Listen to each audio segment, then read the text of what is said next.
लियाओ जियायू ने झाओ वेंजिन को कागज़ के एक टुकड़े पर चित्र बनाते हुए देखा। करीब से निरीक्षण करने पर यह स्पष्ट हो गया कि वह अपने परिवार के लिए एक घर डिज़ाइन कर रही थी। माँ, क्या आपने पिछली बार ब्लूप्रिंट पूरा नहीं किया था? उसने पूछा, ये सोचकर कि वह अभी भी रेखाचित्र क्यों बना रही है। लियाओ जियायू को पिछली बार झाओ वेंजिन द्वारा बनाया गया खाका बहुत पसंद आया था और उन्हें चिंता थी कि इसमें और अधिक परिवर्तन करने से इसमें भारी परिवर्तन हो सकता है। हाँ, मैंने इसे पूरा कर लिया है, लेकिन मैं सोच रहा था कि मैं कहाँ छत बना सकता हूँ। इससे पहले छत के कारण झाओ वेंजिन ने छत का विचार त्याग दिया था, लेकिन वह इसके बारे में सोचना बंद नहीं कर सकी और इसे छोड़ने के लिए अनिच्छुक थी। ये रजाई सुखाने के लिए सुविधाजनक होगा, उसने कहा, मुख्य रूप से इसलिए क्योंकि पिछले सप्ताह जब वह कपड़े और चादरें सुखा रही थी तो उसे एहसास हुआ कि जिस यार्ड को उसने बड़ा समझा था वह पर्याप्त नहीं था और सूरज की रोशनी बहुत देर तक नहीं रहती थी। सर्दियों में अगर वह रजाइयाँ सुखाना चाहती थी तो ऐसा करने के लिए ज़्यादा समय नहीं मिलता था। राहत की सांस लेते हुए कि झाओ वेंजिन केवल छत के बारे में विचार कर रहा था, लियाओ जियायू ने कहा, माँ, क्या आपने तय कर लिया है कि आप छत कहाँ चाहती हैं? झाओ वेंजिन की अभिव्यक्ति को देखते हुए उसने इस पर पूरी तरह से नहीं तो काफ़ी गहराई से विचार किया था। ठीक है, मैं यहाँ रसोईघर और बाथरूम को बदलने और फिर उनके ऊपर एक छोटा सा मेजेनाइन बनाने के बारे में सोच रहा था। हम दीवार के साथ अलमारियों की एक पंक्ति बना सकते हैं जिसमें ऑफ सीजन के कपड़े, रजाइयाँ और ऐसी ही अन्य चीज़ें रखी जा सकें। कुछ कम इस्तेमाल होने वाली चीज़ों को भी वहाँ जगह मिल सकती थी। घर विशाल दिखने के बावजूद वहाँ भंडारण की जगह की कमी थी।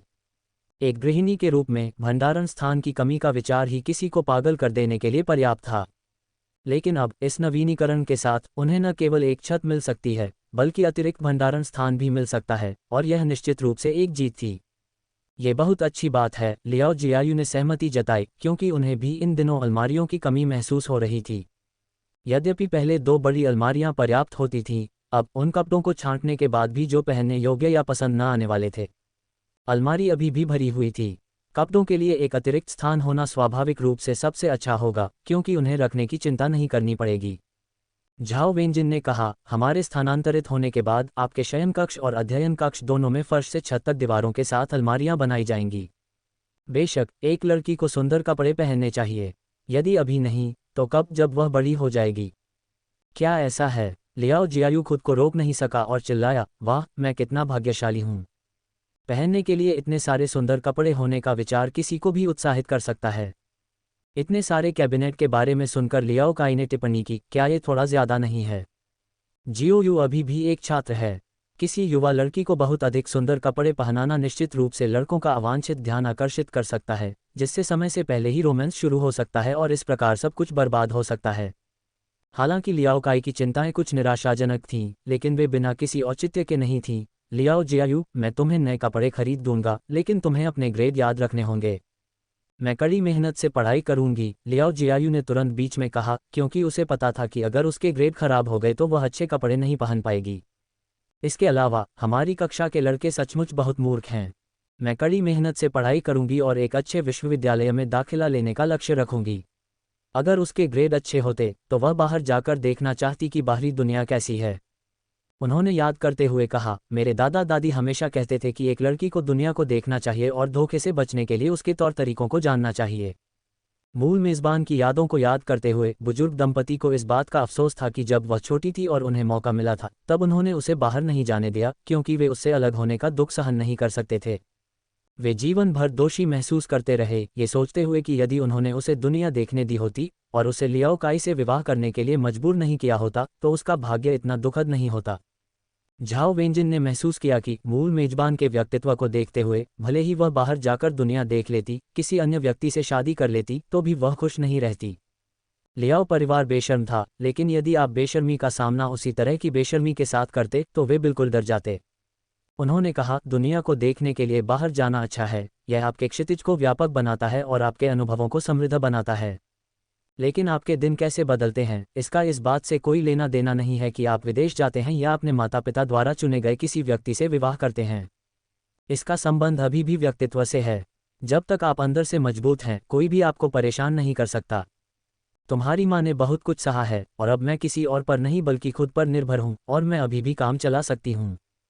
तुम्हारे पिताजी के साथ मेरी शादी बहुत अच्छी नहीं है, लेकिन बहुत बुरी भी नहीं है। कम से कम तुम्हारे पिताजी लोगों को मारते तो नहीं हैं। आपके कुछ सहपाठियों के पिता शायद अपनी पत्नियों को मारते होंगे, है ना? बच्चे जब बात करते हैं तो हमेशा ज़्यादा विचार नहीं करते, कभी कभी वे अपने दोस्तों के साथ बातें साझा करना चाहते हैं। लियाओ जियायू ने कुछ नहीं कहा, उसने बस थोड़ा सा सिर हिलाया। हाँ, कुछ लोग करते हैं। उसने ये भी सुना था कि मारपीट बहुत भयंकर थी। अगर यह इतना बुरा है तो वे तलाक क्यों नहीं ले लेते? वे तलाक क्यों नहीं ले लेते? झाओ वेंजिन को सटीक लोगों के बारे में पता नहीं था, लेकिन कारण कोई नया नहीं था। इज्जत की खातिर आखिरकार जब आप तलाक लेते हैं तो आपके आसपास के लोगों का आपके प्रति नज़रिया बदल जाता है। जब लियाओ काई ने ये सुना तो उसने पूछा, तो फिर आपने तलाक की बात क्यों उठाई? क्या आपने इस मुद्दे को कम उठाया है? झाओ वेंजिन ने बिना किसी खेद के जवाब दिया, आपको इस बात की चिंता नहीं है कि तलाक के बाद लोग आपको कैसे देखेंगे, इसलिए मुझे और भी कम चिंता है। मेरे लिए आसपास के लोग मुझे कैसे देखते हैं इसका मुझसे क्या लेना देना है। मुझे बस अपना जीवन अच्छे से जीने की ज़रूरत है। तुम मेरे आदमी हो, अगर तुमने मुझे दुखी किया तो मैं तुम्हें मिनटों में बेरोजगार कर सकता हूँ। झाओ वेंजिन ने बिना किसी खेद के अपनी आंखें घुमाईं। और एक और महत्वपूर्ण बात, तलाक के बाद वे कहाँ जा सकते हैं? शादी के बाद कई लोग पुरुष के घर में रहते हैं। जब तक कि शादी के बाद घर का बंटवारा ना हो जाए तब तक आपका हिस्सा बना रहेगा, अन्यथा तलाक के बाद आप केवल अपमानित होकर ही घर छोड़ सकते हैं। अपने माता पिता के घर वापस जाओ। अगर घर पर भाई हैं तो क्या वे इससे खुश होंगे? जियो यू, तुम उनसे अलग हो। यदि कोई पुरुष घरेलू हिंसा का सहारा लेता है, चाहे वह कितनी भी गंभीर क्यों न हो, जब तक वह हाथ उठाता है आपको उसे छोड़ना नहीं चाहिए। हालांकि हमारे परिवार में सिर्फ मैं ही हूं, फिर भी हम कमज़ोर नहीं हो सकते। बच्ची को मजबूत बनाने के लिए उसे यह जानने की ज़रूरत थी कि उसके पास भरोसा करने के लिए कोई है। लियाओ काई ने अचंभित होकर सुना और उस क्षण को पकड़ लिया जब लियाओ जियायू शौचालय में गया। आप बच्चे को ये क्यों बता रहे हैं? आप सचमुच इसे नहीं देखते, है ना? वह तो बस एक बच्ची है। लियाओ काई को लगा कि झाओ वेंजिन वास्तव में समझ नहीं पाया। क्या आपको लगता है कि वह सिर्फ एक बच्ची है? आज के बच्चे बहुत अधिक बुद्धिमान हैं, वे कम से कम ये तो जानते हैं कि उनके दादा दादी या माता पिता पक्षपातपूर्ण हैं या नहीं, तथा क्या बड़े लोग लैंगिक भेदभाव कर रहे हैं। महिलाओं की अपेक्षा पुरुषों को तरजीह देने के आपके परिवार के रवैये ने पहले ही बच्चे को चोट पहुंचाई है। आप लियाओ बिन के लिए यह और वह खरीदते थे जब तक उसे वह पसंद था, कीमत कोई मायने नहीं रखती थी। लेकिन जब बात आपकी बेटी की आई, इसका मतलब ये हुआ कि लड़कियों को सिर्फ अपने रूप रंग की ही नहीं बल्कि अंदर से भी सुंदर होने की चिंता करनी चाहिए। क्या मजाक है? तुमने यह बात लियाओ बिन से क्यों नहीं कही? ठीक है, जियाओ यू को अच्छे ग्रेड मिले हैं, वह आपकी आंतरिक सुंदरता की परिभाषा पर खरी उतरती है। और आपका प्यारा पोता, आपका पसंदीदा भतीजा, अब खाली दिमाग के साथ एक तकनीकी स्कूल में पढ़ रहा है, फिर भी अक्सर असफल हो रहा है। लियाओ काई उस समय सचमुच अपने पूर्व स्व का गला घोंटना चाहता था। यदि आप अपने भतीजे के प्रति अच्छे हैं तो अपनी बेटी के प्रति क्यों नहीं? अब ऐसा हो गया कि जब भी वह कुछ कहना चाहता, झाओ वेंजिन अतीत को सामने ला देता। मैं अपनी बेटी को ये बताना चाहती हूँ कि लोग तलाक को चाहे जिस नज़र से देखें, उसके पास सहारा देने के लिए एक पहाड़ है। मैंने पहले ही तय कर लिया है कि अगर हमारी बेटी की शादी हो जाएगी तो मैं उसके नए घर के पास ही एक घर खरीदूंगा। अगर किसी ने जियाओ यू के साथ बुरा व्यवहार करने की हिम्मत की तो वह बिल्कुल नहीं बच पाएगा। एक समझदार बेटी अच्छे व्यवहार की हकदार है। झाओ वेंजिन ने टैक्सी से बाहर निकलते हुए जम्हाई ली। मुझे वास्तव में समझ नहीं आ रहा है कि आपकी माँ क्या सोच रही है। बस एक दिन की छुट्टी और वह परिवार के साथ मिलकर समारोह आयोजित करने पर जोर देती है और हमें भी जल्दी आने के लिए कहती है। मूल परिचारिका अपने ससुराल के विभिन्न कामों में व्यस्त रहने के लिए सुबह जल्दी उठ जाती थी, लेकिन एक अलग कोर वाली झाओ वेंजिन निश्चित रूप से व्यस्तता से काम करने की कोई इच्छा नहीं रखती थी। अब जल्दी नहीं है। लियाओ काई जानता था कि झाओ वेंजिन जल्दी नहीं उठेगी और उसने अनुमान लगाया कि वह शायद 9 बजे के बाद आएगी। हालांकि झाओ वेंजिन 9 बजे के बाद तक नहीं जागे और नहाने धोने और उस सारे उपद्रव के बाद वे 10 बजे के बाद ही वहां से निकले। तो फिर मुझे दोष दो। झाओ वेंजिन भी काफी दुखी था। क्या तुम्हें नहीं पता कि मैं अपने काम में कितनी मेहनत करता हूँ? पिछले कुछ दिनों से वह बहुत व्यस्त थी। पिछले 2 बार उन्होंने जो पांडुलिपियां वितरित की थीं वे अच्छी तरह से पूरी हो चुकी थीं और इस बार मात्रा बढ़ने के कारण निश्चित रूप से अधिक मांगें भी आईं। जहां तक कीमत की बात है तो झाओ वेंजिन को इससे बहुत खुशी हुई। मैंने आज घर पर ही पेंटिंग जारी रखने का इरादा किया था। हालांकि समय सीमा से पहले अभी भी कुछ समय बाकी था, फिर भी उसने हमेशा की तरह जल्दी काम खत्म करना पसंद किया। लियाओ काई ने झाओ वेंजिन द्वारा बनाई गई प्रत्येक पेंटिंग और उसके द्वारा बताई गई कीमतों के बारे में सोचा, जिससे वह सचमुच काफ़ी डर गया। अब उसे सचमुच पछतावा हो रहा था कि उसने अपने माता पिता की बात क्यों मानी, क्यों सोचा कि चित्रकारी एक महंगा शौक है और क्यों अपनी पत्नी को चित्रकारी न करने को कहा। अगर उन्होंने उनकी बात नहीं सुनी होती और झाओ वेंजिन को चित्रकारी जारी रखने दी होती तो शायद अब तक वे काफ़ी पैसा कमा चुके होते। लियाओ काई ने कहा, अच्छा लंच करने के बाद हम वापस चलेंगे। जब हम घर पहुंचेंगे मैं खाना बनाऊंगी। मैंने वैसे भी खाना पकाने की कभी योजना नहीं बनाई थी, झाओ वेंजिन ने शांत भाव से जवाब दिया, इस बात की परवाह किए बिना कि मैंने कोई काम करने की योजना बनाई थी या नहीं। इसमें जियाओ यू का कोई काम न करना भी शामिल है। जब तुम वापस आओ तो अपनी माँ से बात करो। अगर वह असभ्य है तो मैं दरवाजे से बाहर चला जाऊंगा।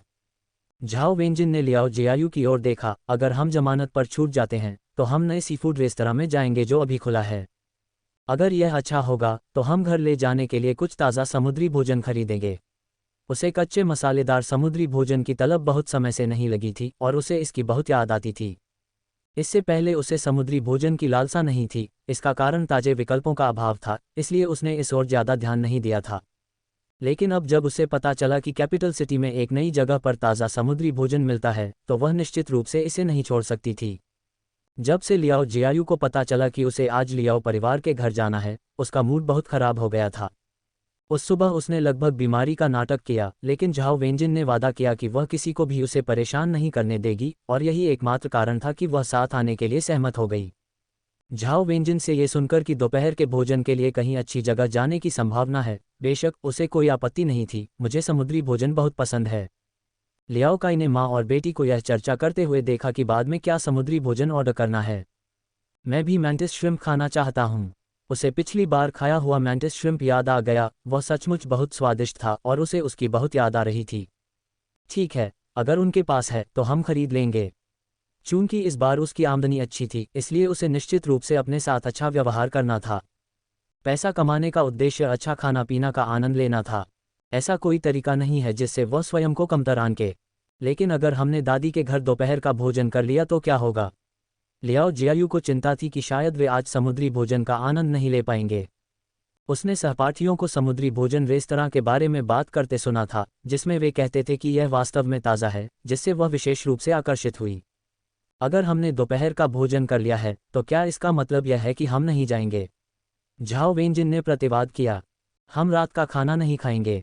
झाओ वेंजिन ने उत्सुकता से कहा, इस बार मेरी आय काफ़ी अच्छी है, इसलिए मैं कुछ कच्चा मसालेदार समुद्री भोजन खाने की योजना बना रहा हूँ। कच्चा मसालेदार, वह क्या है? लियाओ काई और उसके पिता ने एक दूसरे को देखा। क्या हम कच्चे मसालेदार समुद्री भोजन के बारे में सोच रहे हैं? कच्चा? लियाओ जियायू को इसे खाना पसंद था, लेकिन वह ज़्यादातर पका हुआ खाती थी। क्या आप कच्चा समुद्री भोजन खा सकते हैं? निस्संदेह तुमसे हो सकता है। क्या तुम भूल गए हो कि पिछली बार तुमने जो ड्रंकन श्रिम्प खाए थे वे कितने स्वादिष्ट थे? पिछली बार जब उसने देखा कि लियाओ काई ने जीवित श्रिम्प खरीदे थे तो वे इतने ताज़े थे कि उसने मौके पर ही ड्रंकन श्रिम्प बना लिए थे और उनका स्वाद आश्चर्यजनक रूप से अच्छा था। लियाओ परिवार के पिता और पुत्र ने उस समय के बारे में सोचा जब उन्होंने झींगा खाया था, उनकी आंखें तुरंत चमक उठी। वे लगातार सिर हिला रहे थे, उन्हें लग रहा था कि वे इसका इंतजार कर सकते हैं। तो फिर ये तय हो गया, हम अच्छा लंच खाएंगे और तुरंत चले जाएंगे। आखिरकार समुद्री भोजन को पकने में समय लगता है। लियाओ जियायू निश्चित रूप से जल्दी जाने से खुश था और लियाओ काई को निश्चित रूप से इससे कोई समस्या नहीं थी, क्योंकि चाहे वह कुछ भी करे उसे प्रतिकूल दृष्टि से देखा जाता था। झांग झाओदी सुबह जल्दी उठ जाते थे और कभी कभी सामने के गेट पर जाकर देखते थे कि झाओ वेंजिन आ रहा है या नहीं। वह हर आने जाने वाले पड़ोसी से कहती थी, आज हम घर पर पारिवारिक भोजन कर रहे हैं और अपने दूसरे बच्चे के परिवार का इंतजार कर रहे हैं। ये सुनकर कि लियाओ परिवार एक सभा कर रहा है और झाओ वेंजिन का इंतजार कर रहा है, सभी लोग तुरंत उसकी मंशा समझ गए। वह उम्मीद कर रही थी कि कोई काम में मदद करने के लिए भोजन लाएगा। लेकिन जैसे जैसे वे इंतजार करते रहे, सूरज ऊपर चढ़ता गया, फिर भी उन्होंने लियाओ काई और उसके 3 सदस्यों वाले परिवार को नहीं देखा। इससे झांग झाओदी बहुत क्रोधित हो गईं, क्योंकि उन्हें फैंग लिली से पता चला था कि झाओ वेंजिन ने एक वसीयत लिखी थी जिसमें घर जैसी संपत्ति का वितरण किया गया था और वितरण में लियाओ परिवार के लिए एक पैसा भी शामिल नहीं था।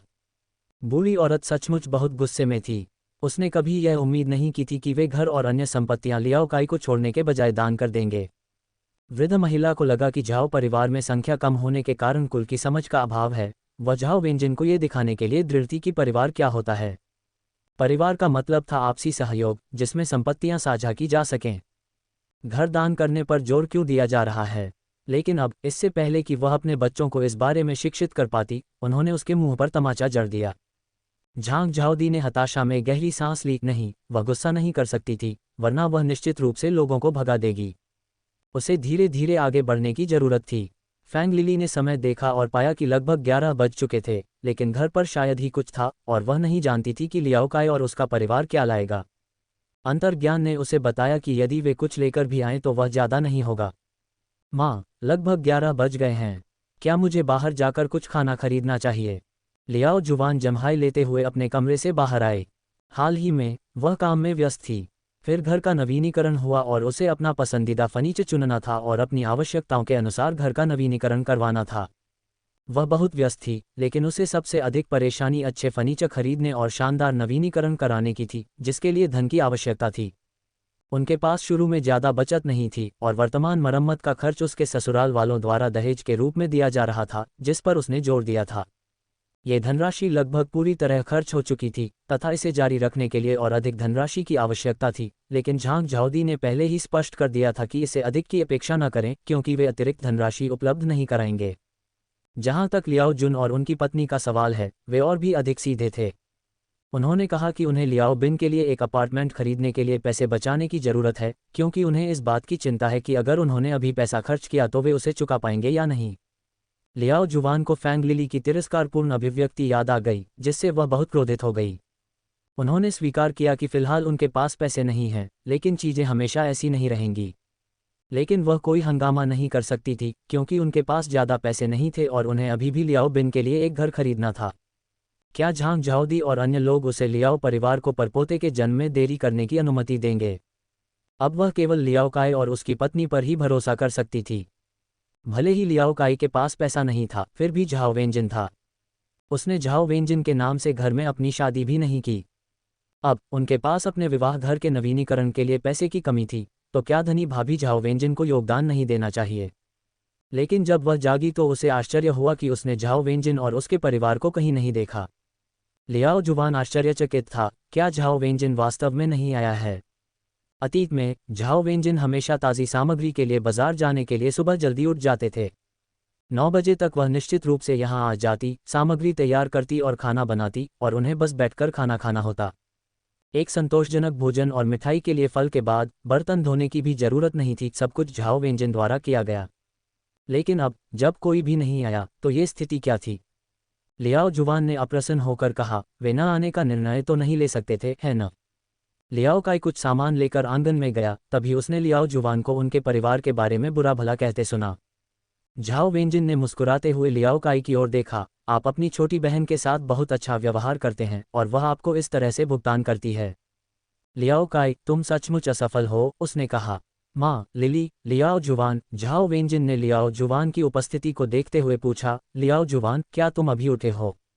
कितना आनंदमय जीवन है। झाओ वेंजिन ने लियाओ परिवार के दरवाजे के पास पहुंचते हुए टिप्पणी की। झांग झाओदी ने 3 लोगों के परिवार को देखकर उत्साहपूर्वक उनका अभिवादन करना चाहा, लेकिन उन्होंने देखा कि लियाओ काई के पास केवल 2 प्लास्टिक बैग थे। क्या आपने बस इतना ही खरीदा है? क्या बड़े और छोटे बैग नहीं होने चाहिए? आप देर से आए हैं, क्या आपको बहुत सारा बना बनाया खाना नहीं खरीदना चाहिए था? तो उन्होंने केवल इतना ही खरीदा, क्या यह उचित है? और ये चीज़ें आखिर किसके लिए हैं? ये जानते हुए कि झाओ वेंजिन आज रात के खाने के लिए आ रहे हैं, झांग झाओदी ने कल ही अपना सारा स्टॉक खा लिया था और बस किसी के द्वारा इसे फिर से भरने का इंतजार कर रही थी। और अब वे केवल कुछ ही सामान लेकर आते हैं, ये कैसे पर्याप्त हो सकता है? हमारे 3 सदस्यों वाले परिवार ने थोड़ा बहुत सामान लाया है। आखिरकार यह एक पारिवारिक समारोह है, हम अकेले तो सब कुछ तैयार नहीं कर सकते, है न? क्या लिली और लियाओ जुवान कुछ तैयार नहीं करते? झाओ वेंजिन ने आश्चर्य जताते हुए पूछा, अगर हम ही तैयारी कर रहे हैं तो क्या यह आपको हमारे मेहमान के रूप में आमंत्रित करना नहीं है? माँ, अगर आपने हमसे कहा होता कि आप कुछ भी तैयार नहीं करेंगी तो हम बिल्कुल भी नहीं आते, झाओ वेंजिन ने स्पष्ट निराशा के साथ कहा। लियाओ काय, आप कैसे संवाद करते हैं? आप इसे भी स्पष्ट नहीं कर सकते। भविष्य में मुझे इन समारोहों के लिए मत बुलाना। मैं सुबह सुबह आपकी मदद करने के लिए दौड़ा चला आया और फिर भी आपके परिवार ने कुछ भी तैयार नहीं किया था। झाओ वेंजिन ने स्पष्ट रूप से कहा, माँ, अब देर हो रही है, क्या हम अभी भी यह रात का खाना खाएंगे? आसपास के पड़ोसी अनुमान लगा रहे थे कि क्या लियाओ काई की पत्नी, जो परिवार से लगभग झगड़ चुकी थी, पहले की तरह बड़ी और छोटी वस्तुओं से लदी हुई वापस आएगी। दरअसल कई पड़ोसियों को यकीन था कि झाओ वेंजिन ऐसा कुछ नहीं करेगा, लेकिन झांग झाओदी की निश्चितता को देखते हुए वे निर्णीत थे। अंत में जैसा उन्होंने सोचा था वैसा ही हुआ। लियाओ काई का परिवार सामान लेकर आया, लेकिन खाली हाथ नहीं लौटा। केवल चीजें वास्तव में कम थीं, पहले की तुलना में 10वां हिस्सा भी नहीं, और ऊपर देखकर वे झांग झाओदी का चेहरा देख सकते थे जो गुस्से से मरने वाला था। झांग झाओदी की बेचैनी देखना विशेष रूप से संतोषजनक था। उन्हें और भी अधिक प्रसन्नता झाओ वेंजिन के शब्दों से हुई, जो वास्तव में संतोषजनक थे। खुलकर सुनने पर ऐसा लग रहा था कि जैसे उसने कहा था कि लियाओ काई निर्देश देने में खराब है, लेकिन वास्तव में वह ये संकेत दे रही थी कि झांग झाओदी की तथाकथित सभा बस उससे बिल का भुगतान करने की उम्मीद कर रही थी। तुमने कोई सब्जी नहीं खरीदी, झांग झाओदी ने नाराजगी से कहा। दूसरे बच्चे, तुम अपनी भाभी के साथ सब्जी बाजार क्यों नहीं जाते? वह सोचती है कि सब्जियां न खरीदने से मामला सुलझ जाएगा। उससे निपटने के लिए, उसे सजा दिलाने के लिए बहुत सारे तरीके हैं। सब्जी मंडी जाकर उसके पैसे देने का इंतजार करो। झाओ वेंजिन ने अभी कुछ भी नहीं कहा था जब लिली ने तुरंत सहमति व्यक्त की। लिली को घर में प्रवेश करते देख झाओ वेंजिन ने अपनी आवाज उठाई, लिली, अपना बटुआ ले जाना याद रखना, तुम इसे भूल नहीं सकती। मेरे पास तुम्हारा खर्च उठाने के लिए पैसे नहीं हैं। मैंने पहले भी आपके सामने बहुत कुछ किया है और आपने मुझे उसका बदला नहीं दिया है, झाओ वेंजिन ने अपनी आवाज़ थोड़ी ऊंची करते हुए कहा। वहां मौजूद पड़ोसियों को ऐसी विस्फोटक खबर सुनने की उम्मीद नहीं थी। वे एक दूसरे को देख रहे थे, क्योंकि उन्हें पता था कि रविवार को घर पर रहने का मतलब है सनसनीखेज गपशप सुनना। लिली ने वास्तव में अपना बटुआ ले जाने की योजना नहीं बनाई थी, क्योंकि वह जानती थी कि झांग झाओदी उसे पैसे नहीं देंगे, लेकिन तभी झाओ वेंजिन ने यह टिप्पणी कर दी। मैं इसे ले आई, लिली ने अजीब तरीके से कहा। ओह, आप इसे लाए हैं, झाओ वेंजिन ने जवाब दिया, अपना बटुआ निकाला और एक युआन निकाला, फिर बाकी पैसे गिनकर उसे लियाओ जियायू को सौंप दिया। जियो यू, इसे मेरे लिए पकड़ो, लियाओ जिया ने जल्दी से कहा। आपकी परदादी ने बताया कि वह अपना बटुआ लेकर आई हैं, लेकिन मुझे अभी भी थोड़ी बेचैनी महसूस हो रही है। ठीक है, और अगर मैं बाहर हूं और कोई तुमसे पैसे मांगे तो उसे मत देना। बेशक, मुझे लगता है किसी में भी किसी बच्चे के हाथों से पैसे छीनने की हिम्मत नहीं होगी, है ना? लियाओ काई, नज़र रखना, अगर कोई तुम्हारी बेटी से जबरन पैसे छीनने की कोशिश करे तो तुम्हें पता है कि क्या करना है। झाओ वेंजिन ने बात पूरी की। चलो ठीक है, जाओ। फैंग लिली को उम्मीद नहीं थी कि झाओ वेंजिन इतनी दूर चली जाएगी कि वह अपना बटुआ भी नहीं लाएगी। अब उसे क्या करना चाहिए था? निश्चित रूप से उसे अपना बटुआ लाना ही था। अन्यथा जब किराने का सामान खरीदने का समय आएगा तो भुगतान कौन करेगा? यदि वह खाली हाथ लौटती तो क्या ये सभी के लिए स्पष्ट नहीं हो जाता कि वह झाओ वेंजिन से बिल का भुगतान करवाने की योजना बना रही थी? मुझे याद आया कि मैं कुछ लाना भूल गई थी। फैंग लिली अपना बटुआ लेने के लिए जल्दी से घर में वापस आए। आसन वित्तीय संकट के बारे में सोचकर फैंग लिली का दिल रो पड़ा, लेकिन उसने शिकायत करने की हिम्मत नहीं की। फैंग लिली को अपने कमरे में वापस भागते देख झाओ वेंजिन को खुशी हुई। फैंग लिली, तुम अपना बटुआ तो नहीं भूली? मैंने नहीं किया, फैंग लिली ने गुस्से में कहा।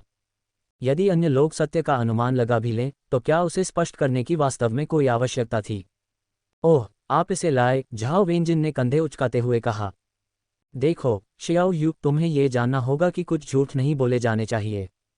लियाओ जियायू ने देखा कि फैंग लिली, जो हमेशा खुद को उच्च नैतिक स्तर पर रखती थी, को झाओ वेंजिन द्वारा आसानी से निपटाया गया और वह खुशी महसूस करने से खुद को रोक नहीं सकी। अतीत में लियाओ जियायू ने अक्सर फैंग लिली को यह उपदेश देते सुना था कि क्या करना चाहिए और क्या नहीं करना चाहिए। वह वास्तव में इसे नापसंद करती थी, लेकिन चूंकि फैंग लिली एक बुजुर्ग थी, इसलिए उसके पास सहन करने के अलावा कोई विकल्प नहीं था, चाहे वह कितनी भी दुखी क्यों न हो।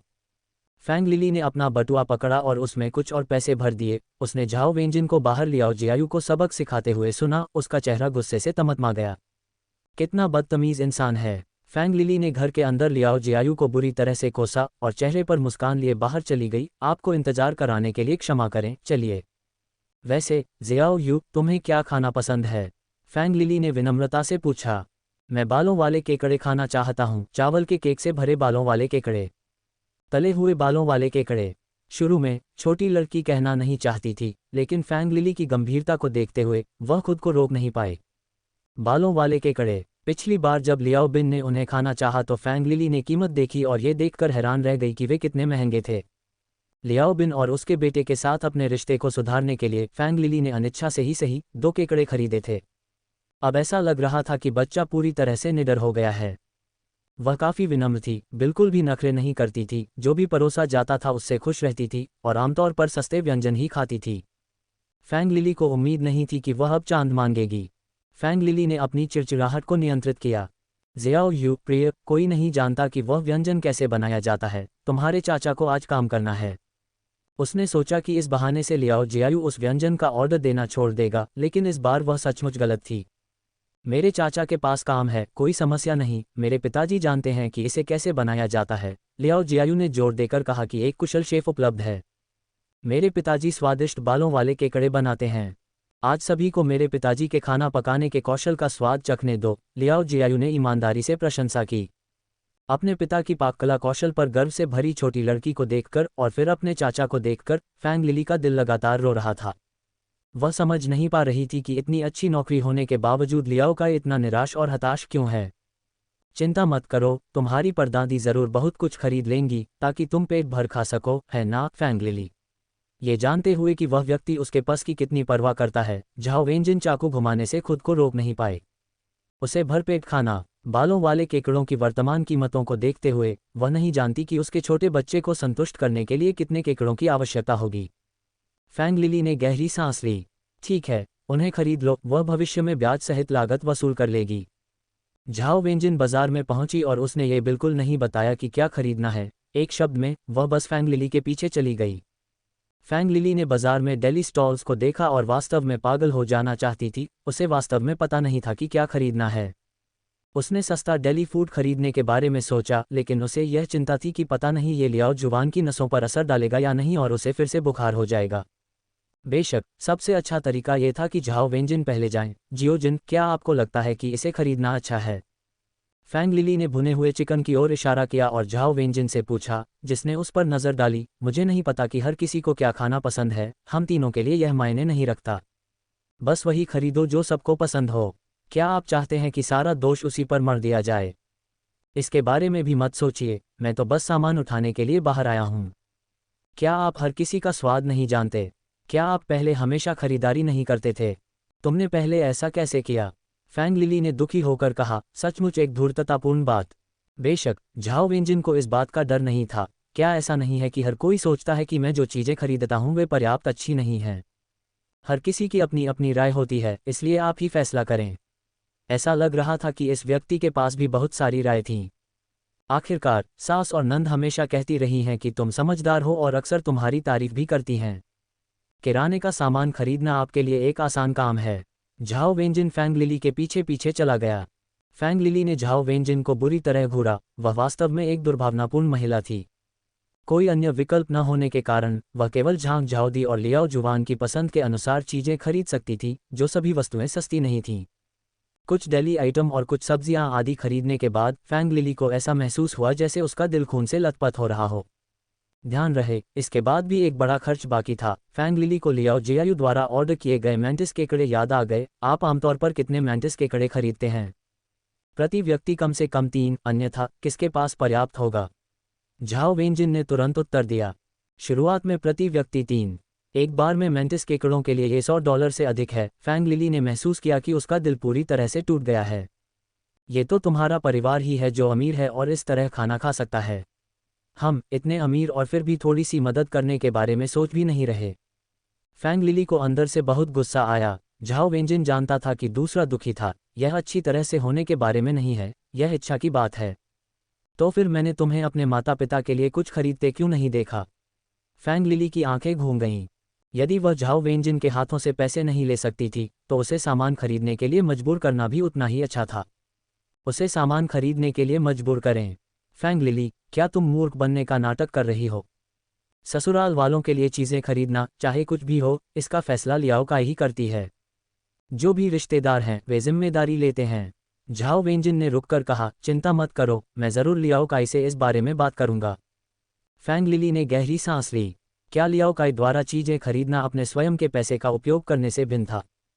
फैंग लिली बाजार के समुद्री भोजन अनुभाग में गई, मेंटिस केकड़ों को चुनने के लिए नीचे बैठी, थोड़ी देर सोचा, शायद प्रति व्यक्ति 1। झाओ वेंजिन ने देखा और एक शब्द भी नहीं कहा। किसी भी स्थिति में वे उन्हें बाद में भी खरीद सकते थे। प्रति व्यक्ति 1। मुझे याद है कि लियाओ जुवान और लियाओ बिन दोनों इन्हें खाना पसंद करते हैं, है ना? फैंग लिली, तुम भी जानती हो कि जीवन कैसे जीना है, झाओ वेंजिन ने अर्थपूर्ण ढंग से कहा। बस पीछे मत हटो और यह मत कहो कि यह ज़ियाओयू के लिए था। कौन जानता है कि वह बच्चा कितना खा सकता है। कोई कितने भी मेंटिस के कड़े खरीदता है। झाओ वेंजिन को वास्तव में इसकी परवाह नहीं है, लेकिन अपने बच्चे के लिए उदारता का दिखावा बिल्कुल नहीं किया जा सकता। जियाओयू शायद 3 बच्चे खा सकता है।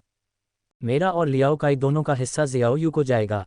फैंग लिली ने जो मैंटिस श्रिम्प खरीदे थे उनके बारे में ये स्पष्ट था कि वे बड़े नहीं थे, इसलिए आप आसानी से अनुमान लगा सकते थे कि उनमें ज़्यादा मांस नहीं होगा। हालांकि झाओ वेंजिन इसे नहीं खाएगी, लेकिन वह निश्चित रूप से फैंग लिली को इसका फ़ायदा नहीं उठाने देगी। लियाओ जियायू अकेले ही 3 खा रही है। फैंग लिली कहना चाहती थी कि इस लड़की की भूख निश्चित रूप से अच्छी है, वह घर पर भी 3 खाती है और यहाँ भी 3 खाती है। झाओ वेंजिन की व्यवस्था सुनने के बाद फैंग लिली केवल अपना मुंह बंद रख सकी, क्योंकि माता पिता ने अपना हिस्सा लियाओ जियायू के लिए आरक्षित कर दिया था। वह क्या कह सकती थी। दोनों हाथों में बर्तन भरे हुए फैंग लिली ने अपने मन में गणना करना शुरू कर दिया। अगर झाओ वेंजिन हमेशा ऐसा ही था तो वे अक्सर पारिवारिक समारोह नहीं कर सकते थे। हर बार इसमें उसे अपना पैसा खर्च करना पड़ता था और ऐसा करना संभव नहीं था। उसे अभी भी लियाओ बिन के लिए घर खरीदने के लिए बचत करनी थी। घर लौटते समय फैंग लिली ने बातचीत के लिए एक विषय की तलाश की। मुझे लगता है कि पति और पत्नी को अपने पैसे को एक साथ रखना चाहिए, तभी आप पैसे बचा सकते हैं। इसे एक साथ रखने से पैसे की बचत की गारंटी मिलती है। झाओ वेंजिन फैंग लिली के बयान से चकित था। लियाओ काई से शादी के बाद मैंने उसका पैसा नहीं देखा है। मैं पहले भी इसी तरह रहता था, अब भी उसी तरह रहता हूँ और भविष्य में भी रहूंगा, क्योंकि मेरी केवल एक बेटी है। मेरे नाम पर भी एक घर है। जब तक हम बहुत ज़्यादा फिजूल खर्ची नहीं करते, ये पैसा निश्चित रूप से पर्याप्त होगा। झाओ वेंजिन को पता था कि ये शब्द फैंग लिली को भड़का देंगे, लेकिन जब उसके अपने माता पिता ही उसका समर्थन नहीं कर रहे थे तो वह क्या कर सकती थी। फैंग लिली लगभग बर्दाश्त नहीं कर सकी और तब और भी क्रोधित हो गई जब झाओ वेंजिन ने आगे कहा, लेकिन आपके परिवार में मुझे याद है कि लियाओ जुन अपना वेतन आपको सौंपता है ना। तार्किक रूप से आपको काफ़ी पैसा बचाना चाहिए, कम से कम एक घर खरीदने के लिए पर्याप्त, लेकिन आपने अभी तक एक घर क्यों नहीं खरीदा। झाओ वेंजिन के चेहरे पर भ्रम की स्थिति फैल गई। ठीक है, मैं कैसे भूल सकता हूँ। लियाओ काई ने उल्लेख किया कि आपने अपने द्वारा बचाए गए सभी पैसे अपने माता पिता के घर दे दिए। आपके परिवार के पास सचमुच पैसा है, इतना कि वह आपके माता पिता के लिए घर बना सके, उनके इलाज का खर्च उठा सके और उनके लिए टॉनिक खरीद सके। झाओ वेंजिन ने निष्कर्ष निकाला, तो वास्तव में सबसे आसान जीवन आपके परिवार का है। भविष्य में यदि कोई कहता है कि मेरे परिवार के लिए सब कुछ आसान है, तो मुझे निश्चित रूप से यह बात उठानी होगी कि आप अपने माता पिता के घर का समर्थन कैसे करते हैं। क्या आप इसका जिक्र दूसरों से करेंगे। फैंग लिली का रंग रूप पूरी तरह बदल गया। यदि यह विषय रिश्तेदारों और दोस्तों के बीच उठता तो उसके आसपास के लोग उसे किस प्रकार देखते।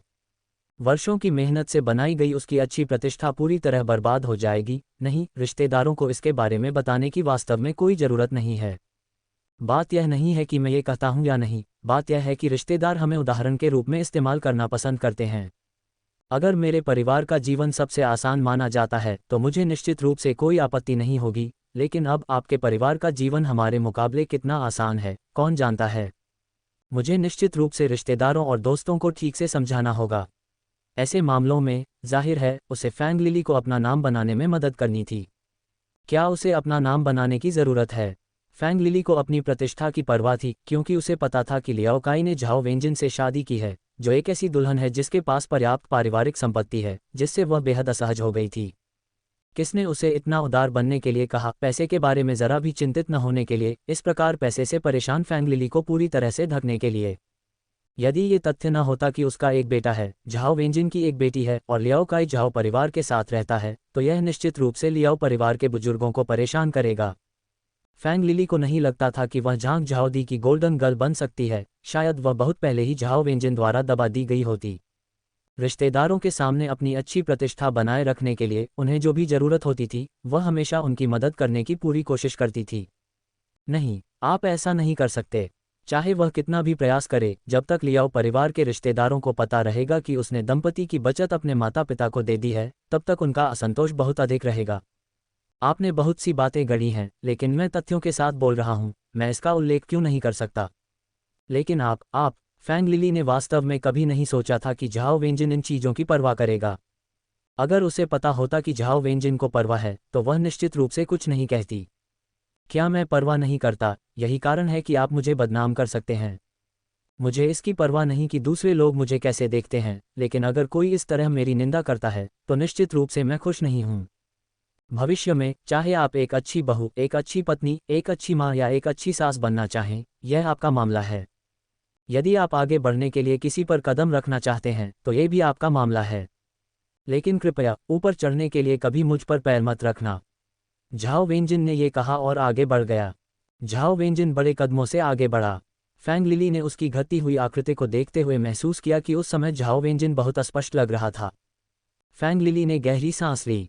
झांग झाओदी और उसके पति के विचारों को अनदेखा करने में असमर्थता की तुलना में इच्छाहीन झाओ वेंजिन ने पूरी तरह से उन्हें जाने दिया था। जब तक वह सहज महसूस करती थी वह पर्याप्त था। झाओ परिवार के पास पैसा है, वे इन छोटी छोटी रकमों की परवाह नहीं करते और दूसरों को इसका फायदा नहीं उठाने देंगे। फैंग लिली जानती थी कि उसका लक्ष्य पूरी तरह से बदल गया था। अब उसका मुख्य लक्ष्य लियाओ जुवान था, ये छोटी भाभी जिससे निपटना वास्तव में आसान नहीं था। पूरी तरह से बुद्धि की कमी और फिर इस तरह के गणना करने वाले आदमी को चुनना, फैंग लिली वास्तव में समझ नहीं पाई कि उसने उसे कैसे चुना। झाओ वेंजिन घर लौट आए और जैसे ही वह यार्ड में दाखिल हुई उसने लियाओ काई को पुकारा। चूंकि झाओ वेंजिन और फैंग लिली किराने की खरीदारी करने गए थे, इसलिए झांग झाओदी ने लियाओ काई को घर में बुलाया था और उससे समझौते पर हस्ताक्षर करने के तरीके के बारे में विस्तृत पूछताछ की थी। और जब वह घर लौटा था तो उसने झाओ वेंजिन द्वारा वसीयत लिखने की बात का उल्लेख क्यों नहीं किया था। अतीत में लियाओ काई ने समझौते का बहुत विस्तार से वर्णन किया होगा, जैसे कि वह एक घर भी खरीद सकता है, लेकिन अब वह हठपूर्वक इस विषय को सामने नहीं लाया। वह जानता था कि झांग झाओदी और उनके पति कभी सहमत नहीं होंगे। वे कहते थे कि झाओ वेंजिन की बातों पर भरोसा नहीं किया जा सकता, इसलिए उसे अपना पैसा उन्हें सौंप देना चाहिए। उसका पुराना रूप भोलेपन से इस बात पर विश्वास कर चुका था और पैसे सौंपने के बाद जब वह मुसीबत में पड़ गया और घर लौटा तो उसे वृद्ध दंपति के ठंडे व्यवहार का अनुभव हुआ और वह दोबारा ऐसा नहीं करना चाहता था। संक्षेप में, जिस समझौते पर उन्होंने हस्ताक्षर किए थे वह कमोबेश वैसा ही था जैसा उन्होंने पहले देखा था, तथा वसीयत को समझाना और भी आसान था। झाओ वेंजिन ने बहुत पहले ही तैयारी कर ली थी, जिसके लिए उनकी सहमति की भी आवश्यकता नहीं थी। लियाओ काई वास्तव में समझ नहीं पाया। वह स्पष्ट रूप से जानता था कि झाओ वेंजिन को अब पहले की तरह आसानी से मूर्ख नहीं बनाया जा सकता था और वह अपनी राय रखने वाली एक व्यक्ति थी। फिर भी वे चाहते थे कि वह उसे धोखा देकर उसका मन बदल दे और वह अपनी संपत्ति दान न करे। चाहे उन्होंने इसे कैसे भी समझाया, झाओ वेंजिन ने उनकी बात नहीं सुनी। यदि उसने उसे बहुत अधिक दबाव में रखा तो क्या होगा यदि उसने अंततः उससे तलाक लेने का निर्णय ले लिया। लेकिन उसने जो भी कहा उसके माता पिता ने उस पर विश्वास नहीं किया, जिसमें लियाओ जुवान भी शामिल थी, जो धीरे से बुदबुदाते हुए उस पर यह कहकर आलोचना कर रही थी कि वह एक ऐसा आदमी है जो सिर्फ अपनी पत्नी की बात सुनता है। इससे लियाओ काई को बहुत गुस्सा आया और वह कठोर जवाब देना चाहता था, लेकिन फिर उसने बेहतर सोचा और बात को जाने दिया। चूंकि वह जानता था कि उनके वैवाहिक संबंध में समस्याएं थीं, इसलिए उसने उन्हें निराश करने की कोई आवश्यकता नहीं समझी, अन्यथा उनका भावी जीवन और भी कठिन हो जाएगा। झाओ वेंजिन की आवाज़ सुनकर, माँ इतनी चिंता मत करो, जब तक झाओ वेंजिन और शियाओयू अच्छी तरह से रहते हैं ये पैसा लियाओ परिवार के पास रहेगा और यह आपके वंशजों को मिलेगा। भले ही वह बेटी हो, वह फिर भी उसकी संतान है। जब से झाओ वेंजिन ने लियाओ जियायू को हर सप्ताह भत्ता राशि देना शुरू किया, तब से छोटी लड़की हर बार भत्ता मिलने पर अपने माता पिता के लिए कुछ छोटे उपहार खरीदती थी। ये तो नहीं कहा जा सकता कि वे वस्तुएं विशेष रूप से मूल्यवान थीं, लेकिन कम से कम उनमें उसकी विचारशीलता झलकती थी। फिर वहाँ लियाओ बिन था। उस पर इतना पैसा खर्च करने और नए साल के लिए उसे इतने सारे लाल लिफाफे देने के बाद भी उसने थोड़ी सी भी कृतज्ञता नहीं दिखाई। तुलना के बिना कोई नुकसान नहीं होगा। अपनी बेटी को इतना चतुर और समझदार देखकर और फिर लियाओ बिन को देखकर लियाओ काई का उसके प्रति तिरस्कार दिन प्रतिदिन बढ़ता गया।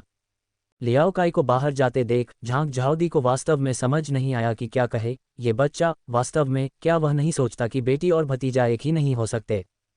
झांग झाओदी ने शिकायत की, भले ही शियाओयू महान हो, वह बाहर शादी करेगी और उसके बच्चे लियाओ उपनाम नहीं रखेंगे। हर बार जब लियाओ जुवान झांग झाओदी से ये शिकायतें सुनती थी तो उसे असहज महसूस होता था। अतीत में ऐसी बातें उसे सही लगतीं, परिवार को वंश आगे बढ़ाने के लिए एक लड़का ही चाहिए। लेकिन अब उसे सचमुच बेटा पैदा करने की आवश्यकता महसूस नहीं हो रही थी। लियाओ बिन को देखकर ऐसा लगता था कि वह एक आशीर्वाद से ज़्यादा एक कर्ज वसूलने वाला व्यक्ति है। पढ़ाई में निराशाजनक, पुत्र भक्ति में कमी, फिर भी हमेशा परेशानी में फंसा हुआ। माँ, ये सब बातें कहने का क्या फ़ायदा। झाओ वेंजिन ने तो यहाँ तक कहा कि अगर तुम्हें इससे असहजता महसूस होती है तो तलाक ले लो। झाओ वेंजिन के बोलने के तरीके को याद करते हुए लियाओ जुवान ने सोचा कि लोग कितने आत्मविश्वासी होते हैं, वे तलाक के बाद गरीबी में जीवन जीने के बारे में बिल्कुल भी चिंता नहीं करते।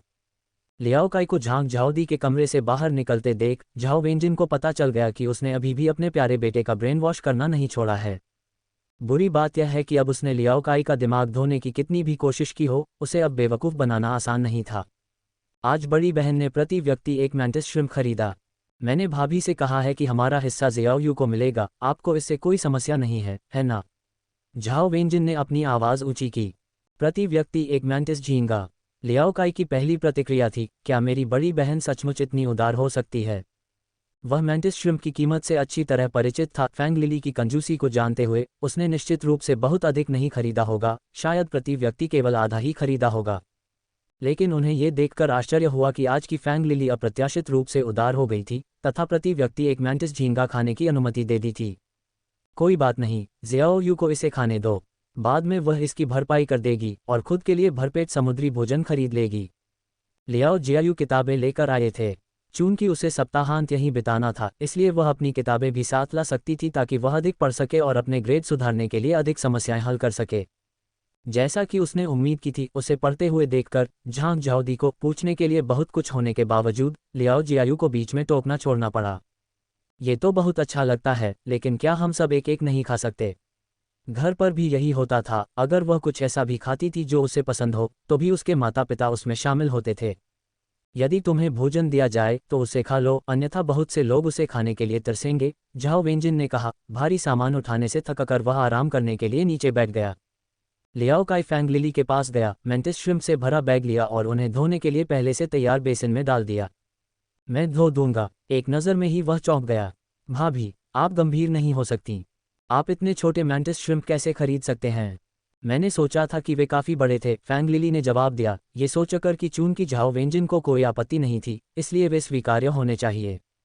अप्रत्याशित रूप से लियाओ काई ने ऊंची आवाज़ में शिकायत की, जिससे वह काफ़ी नाराज हो गई। बड़ा, इन केकड़ों की कीमत है। लियाओ काई, जो एक नियमित किराने की खरीदारी करता है, निश्चित रूप से इस उत्पाद की कीमत जानता था। लियाओ काई द्वारा बताई गई कीमत सुनकर फैंग लिली हैरान रह गई, क्योंकि यह उसके द्वारा चुकाई गई कीमत के बहुत करीब थी। बस कुछ युआन और आप बहुत बड़े खरीद सकते थे। वे बड़े मैंटिस झींगे स्वादिष्ट होते हैं, अधिक मांस, अधिक भरा हुआ, और फिर केकड़े का अंडा भी होता है। लियाओ काई को अब पता चल गया था कि सही मैंटिस झींगे को कैसे चुनना है। फैंग लिली को अच्छी तरह पता था कि बड़े आकार के मैंटिस झींगे अधिक स्वादिष्ट होते हैं, लेकिन समस्या अतिरिक्त लागत की थी। बड़ी बहन, चूंकि आप पहले से ही पैसा खर्च कर रही हैं, तो बेहतर चीज़ें क्यों नहीं खरीद लेती? उन्होंने कहा, केवल जियाओ यू ही नहीं है जिसे घर पर मैंटिस झींगा पसंद है, बल्कि जियाओ बिन और जियाओ जुवान भी इसका आनंद लेते हैं। झांग झाओदी को हाल ही में फैंग लिली से बहुत असंतोष था, लेकिन लियाओ काई को फैंग लिली के बारे में इस तरह बोलते हुए सुनने पर बूढ़ी महिला अभी भी काफ़ी असहज महसूस कर रही थी। उसने अब लियाओ काई के बारे में बड़बड़ाना बंद कर दिया और कहा, ठीक है, क्या तुम खाना खाने के बावजूद अपना मुंह बंद नहीं रख सकते? हमेशा बिना रुके चहचहाते और शिकायत करते रहते हैं। बूढ़ी औरत ने झाओ वेंजिन की ओर देखा, जो पहले से ही स्टूल पर बैठा था। आंखों में नाराजगी के भाव लिए उसने कहा, अपनी पत्नी को कुछ काम करने दो। मैं घर के सारे काम करती हूँ, आखिरकार घर का खर्च झाओ वेंजिन ही उठाता है, लियाओ काई ने बताया। और माँ, पहले जब जियाओ जिन चीज़ें खरीदती थीं तो सबसे बड़ी नंद और छोटी नंद हमेशा बड़बड़ाती रहती थीं कि ये खराब है, वो खराब है।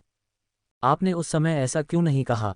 जब खरीदी गई सब्जियों के बारे में शिकायत की बात आई तो झांग झाओदी ने स्थिति को अलग तरीके से संभाला। झांग झाओदी लियाओ काई को देख रही थी, जिसे अभी भी अपनी गलती का एहसास नहीं हुआ था। वह इतनी गुस्से में थी कि वह खून थूक सकती थी, फिर भी वह ये नहीं कह सकती थी कि क्या झाओ वेंजिन फैंग लिली की तुलना भी कर सकता है। अगर तुम्हें कोई काम करना है तो बस करो, छोड़ो भी, इस बच्चे ने तो खुद ही काम करने का मन बना लिया है, उसे इसकी चिंता क्यों करनी चाहिए?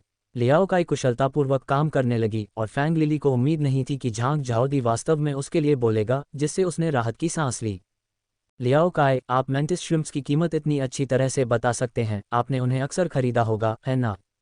मैंने जियाओ जिन से सुना है कि आप उन्हें अक्सर खाते हैं। हाँ, लियाओ काई ने उत्तर दिया, इसका सारा खर्च मेरी पत्नी ने उठाया है। झांग झाओदी को पता था कि झाओ परिवार का भोजन अच्छा है, लेकिन उसने कभी उम्मीद नहीं की थी कि यह इतना अच्छा होगा। अगर वह कहती है कि उसे ईर्ष्या नहीं है तो वह झूठ बोल रही होगी। बेशक, वह भी बहुत गुस्से में थी। ये कैसा पतित पुत्र है जो किसी भी प्रकार का सम्मान या कृतज्ञता प्रकट करना नहीं जानता। तुमने हमारे लिए कभी कुछ क्यों नहीं खरीदा? फैंग लिली ने झांग झाओदी की नाखुश अभिव्यक्ति को पकड़ लिया और चालाकी से लियाओ काई के लिए एक जाल बिछा दिया। मेरे माता पिता को समुद्री भोजन पसंद नहीं है, अन्यथा मैं बहुत पहले ही अपने पैसों से कुछ खरीद चुका होता। मैंने आज समुद्री भोजन नहीं खरीदा, लेकिन मैंने 4 या 5 पाउंड गोमांस खरीदा। इसमें काफ़ी पैसा भी खर्च हुआ। बाद में मैं कुछ ब्रेस्ड बीफ ब्रिस्केट बनाऊंगी। हालांकि हमारे पास समय कम है, लेकिन प्रेशर कुकर की मदद से यह काम जल्दी हो जाएगा। लियाओ काई को एहसास हुआ कि खाना पकाने के लिए बहुत कुछ करना है। उसने जल्दी से मैंटिस श्रिम्प्स को साफ किया, फिर रसोई में व्यस्त होने के लिए तैयार हो गया। बड़ी भाभी, मैं ब्रेस्ड बीफ ब्रिस्केट बनाऊंगी और फिर एक हलचल तला हुआ बीफ पकवान, उसके बाद मैंटिस झींगा। चूंकि आपने इतना सारा खरीदा है तो मैं मैंटिस श्रिम्प से 2 व्यंजन बना सकती थी, लेकिन अब हमारे पास केवल एक के लिए ही पर्याप्त है, इसलिए चलो मैंटिस श्रिम्प के साथ एक स्टर फ्राइड राइस केक बनाते हैं। न केवल लियाओ काई के खाना पकाने के कौशल में सुधार हुआ था, बल्कि सबसे महत्वपूर्ण बात यह थी कि खाना पकाने में उनकी गति भी काफ़ी बढ़ गई थी। प्रेशर कुकर में बीफ ब्रिस्केट डालने के बाद उन्होंने तीव्र गति से मैंटिस श्रिम्प्स तैयार करना शुरू कर दिया। फैंग लिली ने लियाओ काई को खाना बनाते हुए देखा और उसका मुंह आश्चर्य से खुला रह गया। उसकी गति लियाओ जुन की तुलना में थोड़ी ही धीमी थी।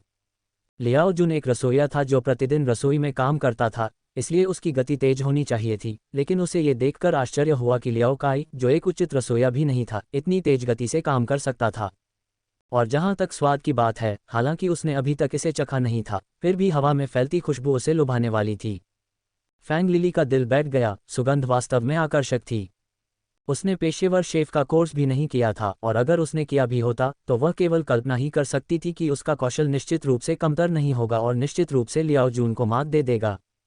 फैंग लिली को अब सचमुच हर तरह की राहत महसूस हुई। वह शुक्रगुजार थी कि लियाओ काई ने कभी शेफ बनने के बारे में नहीं सोचा था, वरना वह और उसकी पत्नी हर पहलू में उससे और उसकी पत्नी से आगे निकल जाते।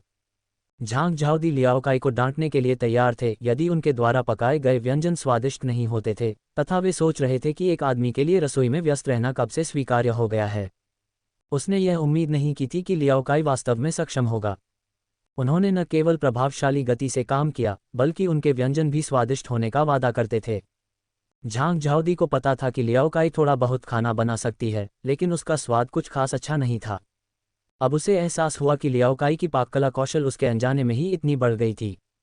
उसके बेटे की खाना पकाने की कला में सुधार हुआ, लेकिन अंततः उसकी पत्नी को ही लाभ हुआ। कौन सी माँ इससे खुश हो सकती है? झांग झाओदी ने चिढ़कर कहा, मैंने कभी नहीं सोचा था कि मेरे परिवार से 2 शेफ निकलेंगे। क्या आप कह रहे हैं कि मेरी खाना पकाने की कला अच्छी है? लियाओ काई, झांग झाओदी के शब्दों में निहित अर्थ को समझते हुए, तुरंत आश्चर्यचकित हो गया। क्या तुम्हें नहीं पता? झांग झाओदी ने ठंडे स्वर में उपहास किया। हम फिर से मूर्ख बन रहे हो, ये सब झाओ वेंजिन की गलती थी। मुझे वास्तव में ऐसा नहीं लगता, मैं बस अक्सर अभ्यास करता हूँ, और जब मैं बाहर खाना खाने जाता हूँ तो मैं तकनीकों का थोड़ा अध्ययन कर सकता हूँ। अतीत में खाना पकाना केवल पेट भरने के लिए होता था, इस पर ज़्यादा विचार नहीं किया जाता था। लेकिन अब स्थिति अलग थी। घर पर बेहतर ढंग से जीवित रहने के लिए कोई भी इतनी सारी अच्छी सामग्री बर्बाद नहीं कर सकता। और क्या किया जा सकता था? बेशक, यह अपने पाक कौशल को सुधारने के लिए कड़ी मेहनत करने जैसा था। लियाओ काई ने अपनी पाककला में आए महत्वपूर्ण सुधार का कारण सरलता से समझाया। अभी अभी जागा था, लियाओ बिन बाहर आया और उसने लियाओ काई को ये कहते सुना कि उसके खाना पकाने में इतना सुधार क्यों आया है। चाचा, अगली बार जब आप बाहर खाना खाने जाएं तो मुझे भी अपने साथ ले जाना। लियाओ बिन ने कभी नहीं सोचा था कि लियाओ काई मना कर देगा, क्योंकि भविष्य में उसे बुजुर्गों की देखभाल के लिए उस पर निर्भर रहना पड़ेगा। उसे अपने साथ ले जाओ। लियाओ काई ने लियाओ बिन की ओर देखा, जिसने इसे हल्के में लिया और धीरे से सांस छोड़ते हुए कहा, मैं तुम्हें नहीं ले जा सकता। भोजन का खर्च तुम्हारी चाची उठाती हैं, मैं तो बस मुफ्तखोरी कर रहा हूँ। अगर मैं तुम्हें ले जाऊंगा तो मुझे तुम्हारा हिस्सा चुकाना पड़ेगा। तुम्हारे चाचा अब गरीब हैं। लियाओ काई ने गरीब होकर रोना शुरू कर दिया। मेरी शादी को इतने साल हो गए हैं और मैंने अपना वेतन खुद खर्च कर दिया है। अब मुझे लगता है कि मैंने ज़्यादा पैसे नहीं बचाए हैं। आपके दादा दादी भी बूढ़े हो रहे हैं। अगर उन्हें किसी समय पैसे की ज़रूरत पड़ जाए तो मैं क्या करूँगा? ऐसा नहीं है कि मैं घर के खर्चों को नज़रअंदाज कर सकती हूँ या आपकी बहन का खर्च नहीं उठा सकती और फिर भी आपकी चाची से पैसे मांग सकती हूँ। अपने चाचा को कुछ पैसे बचाने दो, ठीक है? इसके अलावा ज़ियाओ बिन, आपके पिताजी एक शेफ़ हैं। उसे आपके लिए स्वादिष्ट भोजन पकाने दें। इससे पैसे की बचत होती है और आपको रेस्तरां जैसी गुणवत्ता वाले व्यंजनों का आनंद मिलता है। लियाओ काई ने लियाओ बिन को सुझाव दिया। अपने पिता के हाथ का बना खाना खाओ। लियाओ बिन ने व्यंग्य किया, मुझे नहीं पता कि मैंने इसे कितनी बार खाया है, और वास्तव में मुझे नहीं लगता कि इसका स्वाद उतना अच्छा है। अगर उसके कौशल अच्छे थे तो वह अब तक जूनियर शेफ क्यों है? वह बहुत पहले ही मुख्य शेफ बन सकते थे, लेकिन उनके पास केवल कुछ ही विशिष्ट व्यंजन हैं जिनमें कोई सुधार नहीं हुआ है। जब से लियाओ बिन को पता चला कि परिवार के पास उसके लिए घर खरीदने के लिए पैसे नहीं हैं, तब से उसे अपने माता पिता से बहुत शिकायतें होने लगीं। लियाओ बिन आदतन शिकायत करता रहता था। वास्तव में इन दिनों घर पर भी उसकी शिकायतें कम नहीं थीं। हर बार जब वह शिकायत करता तो लियाओ डा की आंख कभी कभी थोड़ा हस्तक्षेप करने की कोशिश करती, लेकिन झांग झाओदी ने कभी इसे रोकने की कोशिश नहीं की। इसके बजाय वह लियाओ बिन के नेतृत्व का पालन करती और फैंग लिली की थोड़ी आलोचना करती। यदि लियाओ जुन थोड़ा अधिक जिम्मेदार होता तो क्या सारा पैसा फैंग लिली को मिल सकता था? लियाओ जुन लियाओ बिन को कड़ी शिक्षा देना चाहता था, क्योंकि किसी भी बेटे को अपने पिता की इस तरह आलोचना नहीं करनी चाहिए, लेकिन ये देखते हुए कि झांग झाओदी लियाओ बिन का समर्थन कर रहा था, लियाओ जुन को उसे शिक्षित करने का विचार छोड़ना पड़ा। चूंकि लियाओ जुन ने लियाओ बिन को पढ़ाना छोड़ दिया था, इसलिए फैंग लिली के ऐसा करने की संभावना और भी कम हो गई, जिसके परिणामस्वरूप बच्चा और अधिक अभिमानी होता गया। लियाओ काय लियाओ बिन द्वारा लियाओ जून के रवैये के आकलन से आश्चर्यचकित रह गया, तथा लियाओ परिवार के बाकी सदस्यों की ओर देखते हुए उसे ये देखकर और भी अधिक आश्चर्य हुआ कि कोई भी इसका खंडन करने या किसी प्रकार की शिक्षा देने के लिए आगे नहीं आया। लियाओ बिन की सामान्य बातचीत से कोई भी अनुमान लगा सकता था कि उसने ऐसे शब्दों को नहीं छोड़ा होगा, और लियाओ काई ने वास्तव में कभी नहीं सोचा था कि लियाओ बिन को लियाओ परिवार द्वारा इस हद तक बिगाड़ा जाएगा। झाओ वेंजिन बिना किसी प्रतिक्रिया के अपनी कुर्सी पर बैठ गई, लेकिन वह अब से लियाओ जियाओ और लियाओ बिन को दूर रखने के लिए दृढ़ थी। इससे कोई फर्क नहीं पड़ता कि फैंग लिली ने अपने परिवार को कितनी सब्सिडी दी, ये लियाओ बिन के लिए टिप्पणी करने लायक बात नहीं थी। जिस बच्चे ने पैसा नहीं कमाया है उसे अपने माता पिता के बारे में राय बनाने का कोई अधिकार नहीं है। लियाओ बिन के साथ हुई घटना के बाद लियाओ काय और उनके 3 सदस्यीय परिवार ने रात के खाने के बाद जल्दी से प्रस्थान कर लिया। झांग झाओदी ने झाओ वेंजिन को रुकने और बर्तन धोने के लिए कहने की भी जहमत नहीं उठाई। वह जानती थी कि अगर उसने ऐसा किया भी तो लियाओ काय आगे आएगा और खुद बर्तन धोने की पेशकश करेगा। इस समय वह यही चाहती थी कि उनका परिवार जल्द से जल्द यहाँ से चला जाए। हालात बहुत ही अस्त व्यस्त थे। बूढ़ी महिला को अभी भी वह नज़र याद है जो झाओ वेंजिन ने उन्हें दी थी, जो वास्तविक उपहास से भरी थी। 3 सदस्यों वाले परिवार को विदा करने के बाद हिसाब किताब निपटाने का समय आ गया था। लियाओ बिन, कोई बात नहीं, वे तुम्हारे माता पिता हैं और उन्होंने जो पैसा खर्च किया है वह सब उन्होंने कमाया है। उनका पैसा मेरा पैसा है और मेरी चाची का भी पैसा है। ये स्पष्ट है कि उसके पास घर और पैसा है जो सब मेरा है, और फिर भी वे अक्सर रेस्तरां में खाना खाने जाते हैं, मुझे कभी भी अपने साथ लिए बिना। मैंने सोचा था कि मेरे माता पिता बहुत खर्चीले हैं, लेकिन मैंने उनसे और भी अधिक फिजूल खर्ची की उम्मीद नहीं की थी। लियाओ बिन ने गुस्से से कहा, यह सही नहीं है दादी, आपको मेरे चाचा से बात करनी चाहिए और उन्हें अपनी पत्नी को कम लाड़ प्यार करने के लिए कहना चाहिए। वे इस तरह से पैसा खर्च नहीं कर सकते। वे जो पैसा खर्च कर रहे हैं वह मेरा पैसा है। यदि वे अभी बहुत अधिक खर्च करते हैं तो उन्हें यह उम्मीद नहीं करनी चाहिए कि मैं बाद में उनका ध्यान रखूंगा। लियाओ बिन ने गुस्से से कहा, मेरा पैसा खर्च करना, मुझे साथ लिए बिना ही बाहर खाना खाने जाना। जी हाइकिंग ने सोचा कि उसने लियाओ जुवान की गणना काफ़ी सावधानी से की थी, लेकिन उसने यह उम्मीद नहीं की थी कि लियाओ बिन और भी अधिक निर्दयी होगा, यहाँ तक कि लियाओ काय और उसकी पत्नी के पैसे को भी अपना मान लेगा। आखिरकार झाओ वेंजिन का पैसा झाओ परिवार का था और उसका लियाओ परिवार से कोई लेना देना नहीं था, फिर भी वह इतना गणनाशील था। केवल एक बच्चा जो कुछ भी नहीं समझता है वह इस तरह से बात कर सकता है। अपने बारे में इतना आश्वस्त केवल एक ही कारण हो सकता है, किसी ने लियाओ बिन से कुछ कहा होगा या उससे कुछ वादे किए होंगे। इस समय जी हाइकिन के मन में केवल एक ही विचार था, कड़ी मेहनत करके पैसा कमाना और घर खरीद कर बाहर निकलना। ऐसे लोगों के साथ रहते हुए वह सचमुच चिंतित था कि वे उसके अपने बच्चे को भ्रष्ट कर देंगे। झाओ वेंजिन दरवाजे पर खड़ा था और अचंभित लियाओ काई से कहा, आपका परिवार वास्तव में गणना करना जानता है। मैं अपना पैसा खर्च करता हूँ, फिर भी मुझ पर फिजूल खर्ची का आरोप लगाया जाता है, जैसे कि मैंने आपका पैसा खर्च किया हो। जब मैं किराने का सामान खरीदने के लिए बाहर गई थी तो क्या आपकी माँ ने आपको मुझसे बात करने के लिए राजी किया था और मुझसे कहा था कि मैं कोई वसीयत न लिखूं? कहीं ऐसा न हो कि हमारी माँ और बेटी मर जाएं और हमारी सारी संपत्ति दान कर दें। झाओ वेंजिन को पता था कि झांग झाओदी निश्चित रूप से सलाह देंगे कि मैं कह सकता हूँ क्या इसे दान करें। झाओ वेंजिन के शब्द सुनकर लियाओ बिन को पूर्ण अविश्वास हुआ। आप क्या दान कर रहे हैं? मेरे नाम की हर चीज़, घर और बचत दान कर दी जाएगी। तुम्हारे चाचा के लिए एक पैसा भी नहीं छोड़ा जाएगा और तुम्हारे लिए तो बिल्कुल भी नहीं। अपने पिछले जीवन में इस व्यक्ति ने कड़ी मेहनत नहीं की थी क्योंकि उसने सोचा था कि वह कभी भी धन के बिना नहीं रहेगा। दुख की बात है कि इस जीवन में उसके लिए जीवन गुजारना बहुत कठिन होगा। लियाओ जुवान पहले ही घर के लिए अपनी बोली हार चुकी थी। लियाओ काई घर चाहती थी और लियाओ जुन, जो पिछले जीवन में बड़ा विजेता था, इस जीवन में सबसे बड़ा हारने वाला बन गया था। अब उसके नाम पर मौजूद संपत्तियां लियाओ बिन से पूरी तरह से असंबंधित थीं। वह सोच रही थी कि लड़का इसे कैसे संभालेगा। आराम की जिंदगी जीने के आदी लियाओ बिन खुद को संभाल पाएंगे और कड़ी मेहनत के जरिए खुद का भरण पोषण कर पाएंगे, ये संदिग्ध था। झाओ वेंजिन ने इसके बारे में सोचा और महसूस किया कि ऐसा होने की संभावना बहुत कम थी, कोई भी शायद ऐसा नहीं कर सकता था। ये सब मेरा है, आप इसे कैसे दान कर सकते हैं? लियाओ बिन ने झाओ वेंजिन पर गुस्से से चिल्लाया।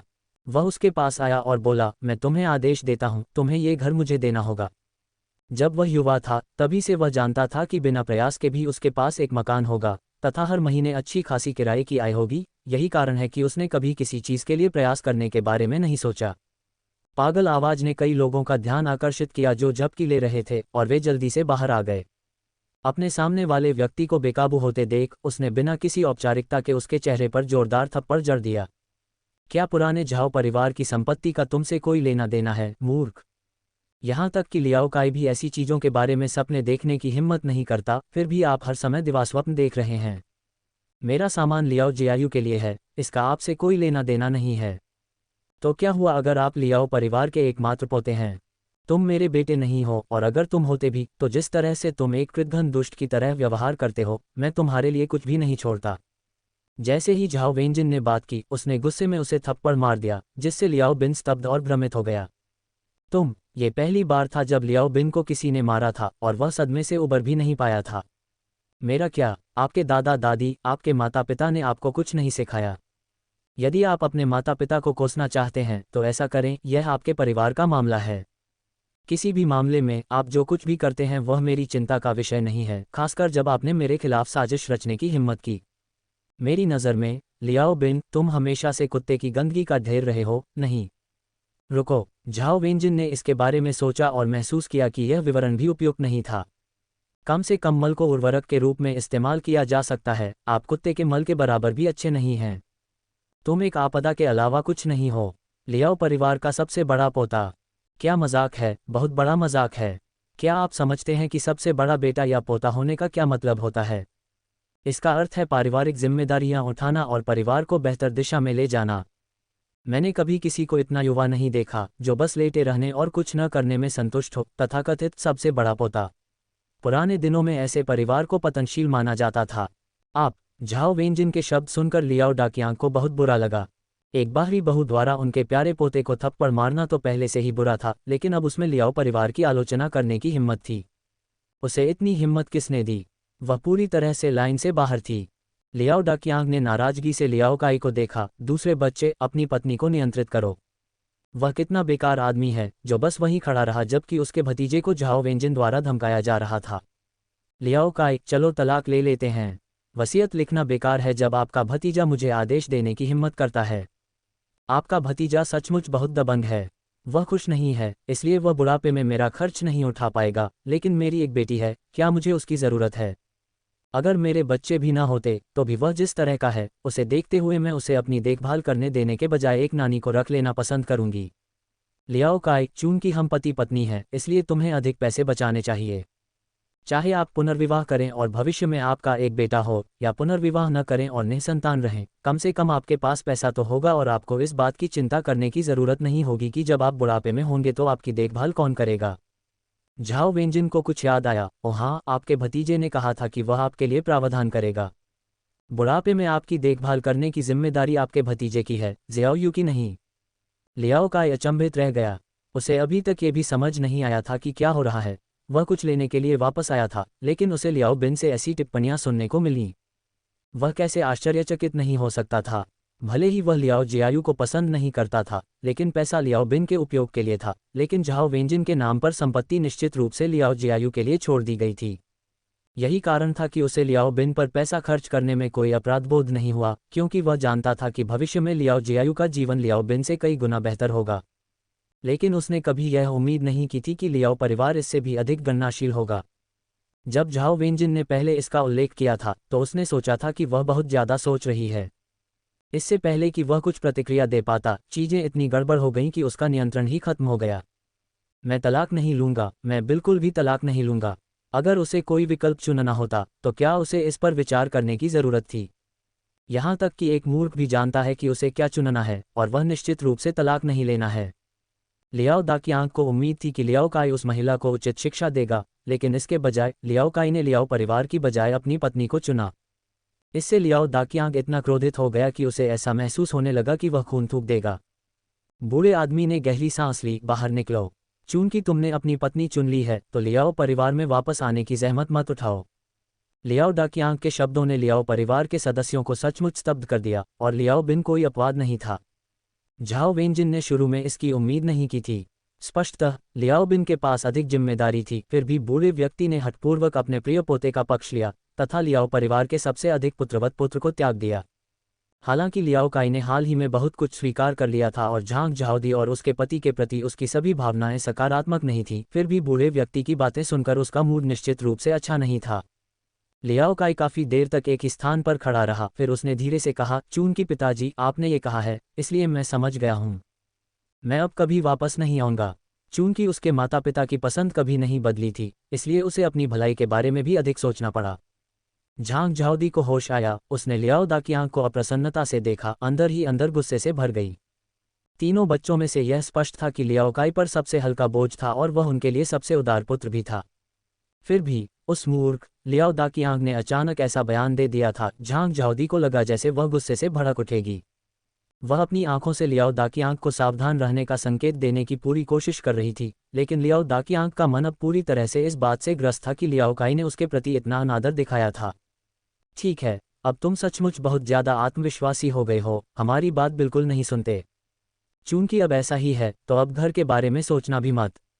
उसे विश्वास नहीं था कि लियाओ काई इतना जिद्दी हो सकता है।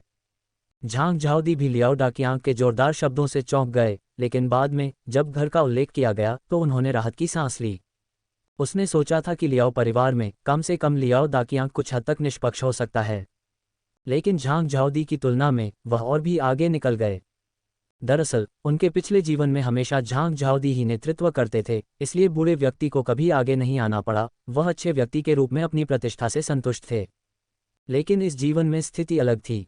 चाहे वह कथित आज्ञाकारी लियाओ काई हो या लियाओ जुवान, जिसे परिवार की संपत्ति पर विवाद किए बिना विवाह कर लेना चाहिए था, एक एक करके उन सभी ने एक घर की मांग की। इन दिनों लियाओ जून और उसकी पत्नी नाखुश थे। लियाओ बिन लगातार नखरे दिखा रहा था, तो क्या बूढ़े आदमी का मूड बेहतर होना चाहिए था? बूढ़े व्यक्ति को भी बहुत बुरा लग रहा था, लेकिन उसके पास अपनी भड़ास निकालने का कोई रास्ता नहीं था। बूढ़ी औरत पर हमला करने के लिए निश्चित रूप से उसके पास ऐसा करने का साहस नहीं था। लियाओ जुवान के खिलाफ बोलने के लिए इस लड़की को बिगड़ेल स्वभाव का बना दिया गया था, और अब जब उसे घर मिल गया है तो उसका स्वभाव और भी बिगड़ गया है। वह नहीं चाहता था कि जी हाइकिंग उन पर हंसे। अब लियाओ काई को इस तरह देखकर बूढ़े व्यक्ति ने निश्चित रूप से लियाओ काई पर गुस्सा निकालने में कोई कसर नहीं छोड़ी। उसे घर से धमका रहे हो? लियाओ काई हंसा, ठीक है, मुझे घर नहीं चाहिए, और भविष्य में अगर तुम्हें कोई समस्या हो तो मेरे पास मत आना। आखिरकार आपके पास अभी भी बेटे और पोते हैं, और आपकी देखभाल करने के लिए एक बेटी है।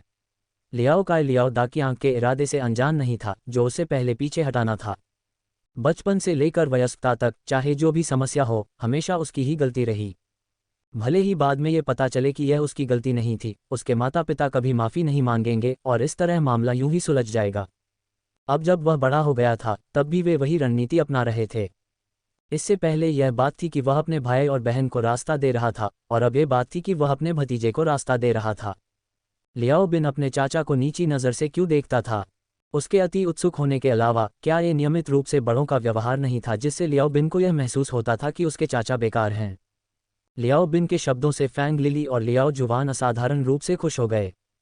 संपत्ति साझा करने के लिए एक व्यक्ति कम होने का मतलब था कि उन्हें अधिक मकान मिलने की संभावना थी।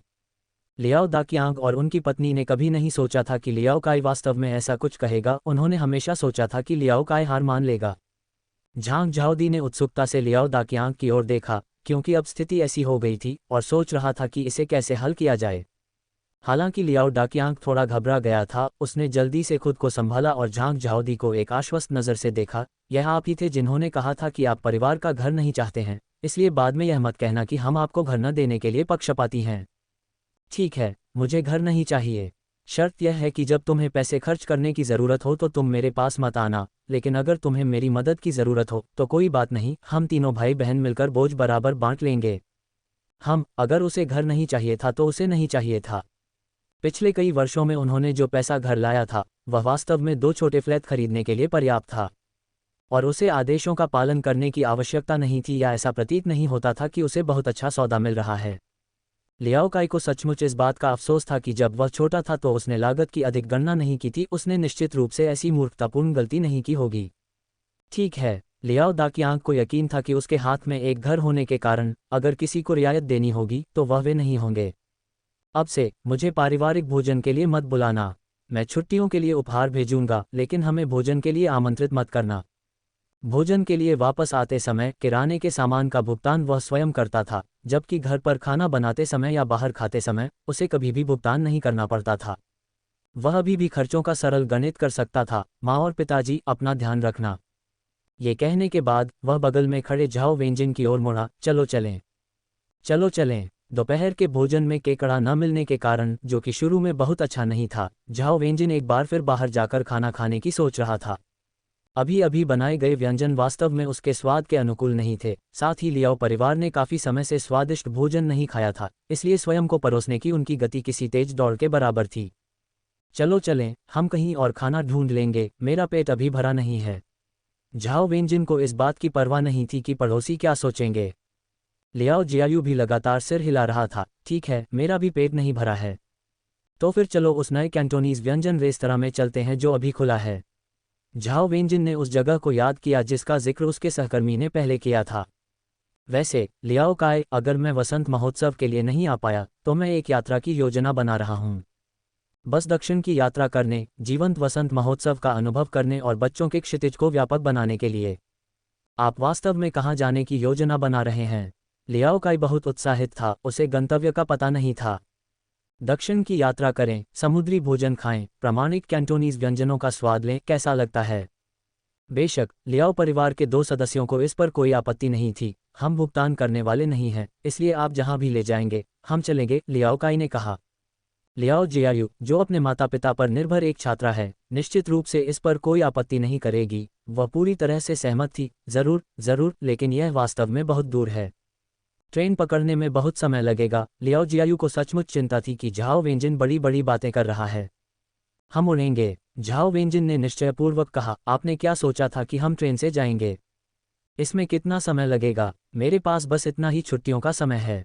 झाओ वेंजिन बहुत स्पष्ट थे, सड़क पर अपना समय बर्बाद करना शर्मनाक होगा। ये यात्रा पूरी तरह से भोजन के बारे में है। जब तक किसी के दांत ठीक हैं तब तक उसे जी भरकर खाना चाहिए। हवाई जहाज पर उड़ान भरें। लियाओ जियायू दंग रह गया। मैं विमान पर उड़ सकता हूँ? पिताजी, क्या आपने कभी हवाई जहाज में सफ़र किया है? लियाओ जियायू ने लियाओ काई से पूछा, जो कभी कभार व्यापारिक यात्राओं पर जाते थे। लियाओ काई ने धीरे से आह भरी। मैं इतने लंबे समय से जीवित हूँ और कभी भी विमान पर पैर नहीं रखा। पत्नी, उस यात्रा के बारे में, पैसों के बारे में? लियाओ काई को चिंता थी कि झाओ वेंजिन को यात्रा बहुत महंगी लगेगी और वह उसे ले जाने में हिचकिचाएगा या उसे कुछ खर्च खुद उठाने के लिए कहेगा। तो क्या? खैर, भले ही इसमें भारी रकम खर्च होती, लेकिन झाओ वेंजिन ऐसी चीज़ों के बारे में अत्यधिक चिंतित होने वाला व्यक्ति नहीं था। जब तक तुम अच्छा व्यवहार करो और यह जानो कि क्या करना है और क्या नहीं करना है, मैं तुम्हें अवश्य साथ ले आऊँगा और तुम्हें कोई पैसा खर्च करने की आवश्यकता नहीं होगी। लेकिन अगर तुम अच्छा व्यवहार नहीं करोगे तो मैं तुम्हें नहीं लाऊंगा। जहाँ भी ठंडक हो वहीं रहो। लियाओ दाकियांग ने अपनी कब्र स्वयं खोद ली। हालांकि उसने लियाओ काई को बहुत दूर धकेल दिया, लेकिन यदि वे बाद में नरम पड़ गए तो चीज़ें अभी भी बदल सकती हैं। ये जानकर कि उसे भी साथ लाया जाएगा, लियाओ काई बहुत खुश हुआ और उसने वादा किया कि वह कोई गलती नहीं करेगा। लियाओ डाकियांग ने झांग झाओदी को उदासीन भाव से घर लौटते देखा और पूछा, क्या हुआ? क्या उन्होंने कुछ अप्रिय कहा? मैंने तुमसे कहा था, तुम्हें नहीं जाना चाहिए था। दरअसल लियाओ दाकियांग भी अंदर से थोड़ा घबराया हुआ था, लेकिन उसके लिए अपना सिर नीचे करना असंभव था। वह जानता था कि झांग झाओदी क्यों बाहर गया था। झांग झाओदी को निराश होकर वापस आते देख बूढ़े मालिक को राहत महसूस हुई कि वह उसके साथ नहीं आया था। झांग झाओदी ने धीमी आह भरी, तुम्हें पता नहीं है कि मैंने उन्हें बाहर क्या बात करते सुना। और मैं चिंतित था, ये सोचकर कि वे नए साल के दौरान अकेले होंगे, लेकिन उन्हें देखो, वे जानते हैं कि एक अच्छा जीवन कैसे जिया जाता है। वे वसंत महोत्सव के दौरान अपने 4 सदस्यीय परिवार के साथ हवाई जहाज से दक्षिण की ओर जाने की भी योजना बना रहे हैं। हवाई जहाज ले लो, फैंग लिली और अन्य लोग आश्चर्यचकित होकर बोले, क्योंकि उनमें से किसी ने भी पहले कभी हवाई जहाज नहीं उड़ाया था। अब झाओ वेंजिन वसंत महोत्सव के लिए दक्षिण में हवाई जहाज से यात्रा करने के लिए लियाओ जियायू को ले जाने की योजना बना रहा था। किसी कारणवश वहां उपस्थित सभी लोग लियाओ काई से अत्यधिक ईर्ष्या कर रहे थे। लियाओ बिन सबसे ज्यादा गुस्से में था, वह हारा हुआ व्यक्ति विमान क्यों ले सकता है और मैं नहीं? ये सब तुम्हारा दोष है। आप पैसा नहीं कमा सकते और यह एक बात है, लेकिन ऐसे ससुराल वाले होना। तुम्हारी चाची के माता पिता ने उनके लिए एक कमरा अलग रखा है, जबकि तुम्हारे माता पिता तुमसे केवल पैसे मांगते हैं। लियाओ बिन जानता था कि उसके दादा दादी उसके साथ अच्छा व्यवहार करते थे, लेकिन ऐसा इसलिए भी था क्योंकि उसका परिवार अक्सर उन्हें पैसे देता था। मुझे परवाह नहीं है, मैं भी दक्षिण में खेलना चाहता हूँ, मैं वहाँ उड़ना चाहता हूँ। लियाओ बिन रोया और हंगामा किया, जिससे लियाओ परिवार को उसकी मांगें पूरी करने के लिए मजबूर होना पड़ा। अपने भतीजे को गुस्सा करते देख लियाओ जुवान का गुस्सा और भी बढ़ रहा था। जब वह छोटा था तो इस तरह का व्यवहार मुश्किल से ही प्यारा माना जा सकता था। अब वह पहले से ही एक बड़ा लड़का था और फिर भी वह अभी भी इस तरह से व्यवहार कर रहा था, ये देखना असहनीय था। ठीक है, मैं अपने कमरे में वापस जा रहा हूँ। लियाओ जुवान ने जम्हाई ली और आराम करने के लिए वापस जाने के लिए तैयार हो गया। फैंग लिली लियाओ जुवान को भरपेट खाने के बाद अपने कमरे में लौटने के लिए तैयार देखकर चिढ़ गई और बोली, लियाओ जुवान, क्या तुम बर्तन नहीं धोने जा रहे हो? मैं आज किराने का सामान खरीदने बाजार गई थी। उसने बहुत सारा पैसा खर्च कर दिया था और उसका दिल अभी भी धड़क रहा था। मैंने खाना भी बनाया, तुमने क्या किया? आप कैसे सिर्फ खाना खाकर आराम कर सकते हैं? क्या आपको नहीं पता कि जो व्यक्ति खाना बनाता है उसे बर्तन नहीं धोने चाहिए और जो बर्तन धोता है उसे खाना नहीं बनाना चाहिए? लियाओ जुवान ने वास्तव में कभी नहीं सोचा था कि उसे बर्तन धोने पड़ सकते हैं और वह हैरान होकर फैंग लिली को देखती रही। उस समय झाओ वेंजिन किराने का सामान खरीदती थी और खाना बनाती थी और वह बर्तन भी धोती थी। किराने का सामान खरीदने के लिए आपको किसी की ज़रूरत होती है, और जहाँ तक खाना पकाने की बात है, मेरे दूसरे भाई ने 3 व्यंजन बनाए। बर्तन धोने में क्या बुराई है? लियाओ जुवान के फैंग लिली के साथ अच्छे संबंध थे, इसलिए निश्चित रूप से वह उसके जुनून के बारे में जानती थी। क्या आप हमेशा अपनी तुलना झाओ वेंजिन से नहीं करना चाहती थीं, हर तरह से उनसे आगे निकलना चाहती थीं? अब आप तुलना क्यों नहीं कर रहे हैं? ओह ठीक है, आपका बेटा दक्षिण में खेलने जाना चाहता है, वहाँ उड़ना चाहता है। भाभी, आपको सोचना चाहिए कि इस मसले को कैसे सुलझाया जाए। लियाओ जुवान ने ठंडी सांस ली, घूमी और आराम करने के लिए अपने कमरे में वापस चली गई। क्या आप उससे घर का काम करने की उम्मीद करते हैं? उन्होंने स्पष्टतः नहीं देखा था कि उसका चेहरा कितना बड़ा था। जी हाइकिन के मन में भी बहुत कुछ चल रहा था।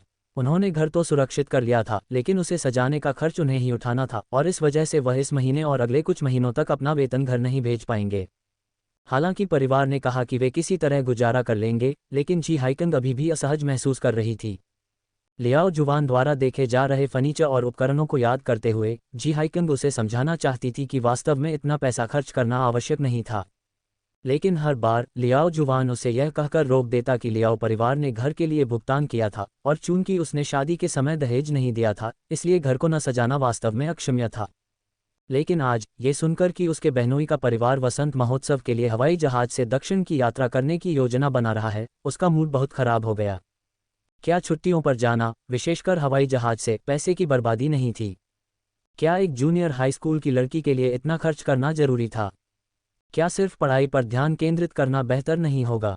क्या ये पैसा जरूरतमंद रिश्तेदारों की मदद नहीं कर सकता? जी हाइकिंग अपने दिल में बहुत अनिच्छुक था। कमरे में वापस आकर जी हाइकिंग ने पाया कि लियाओ जुवान, जिसने कहा था कि वह आराम करना चाहती है, अभी भी सोई नहीं थी। क्या तुम अभी तक सोई नहीं? लियाओ जुवान ने गुनगुनाया, मैं सो नहीं सकता, मैं सचमुच आराम नहीं कर सकता।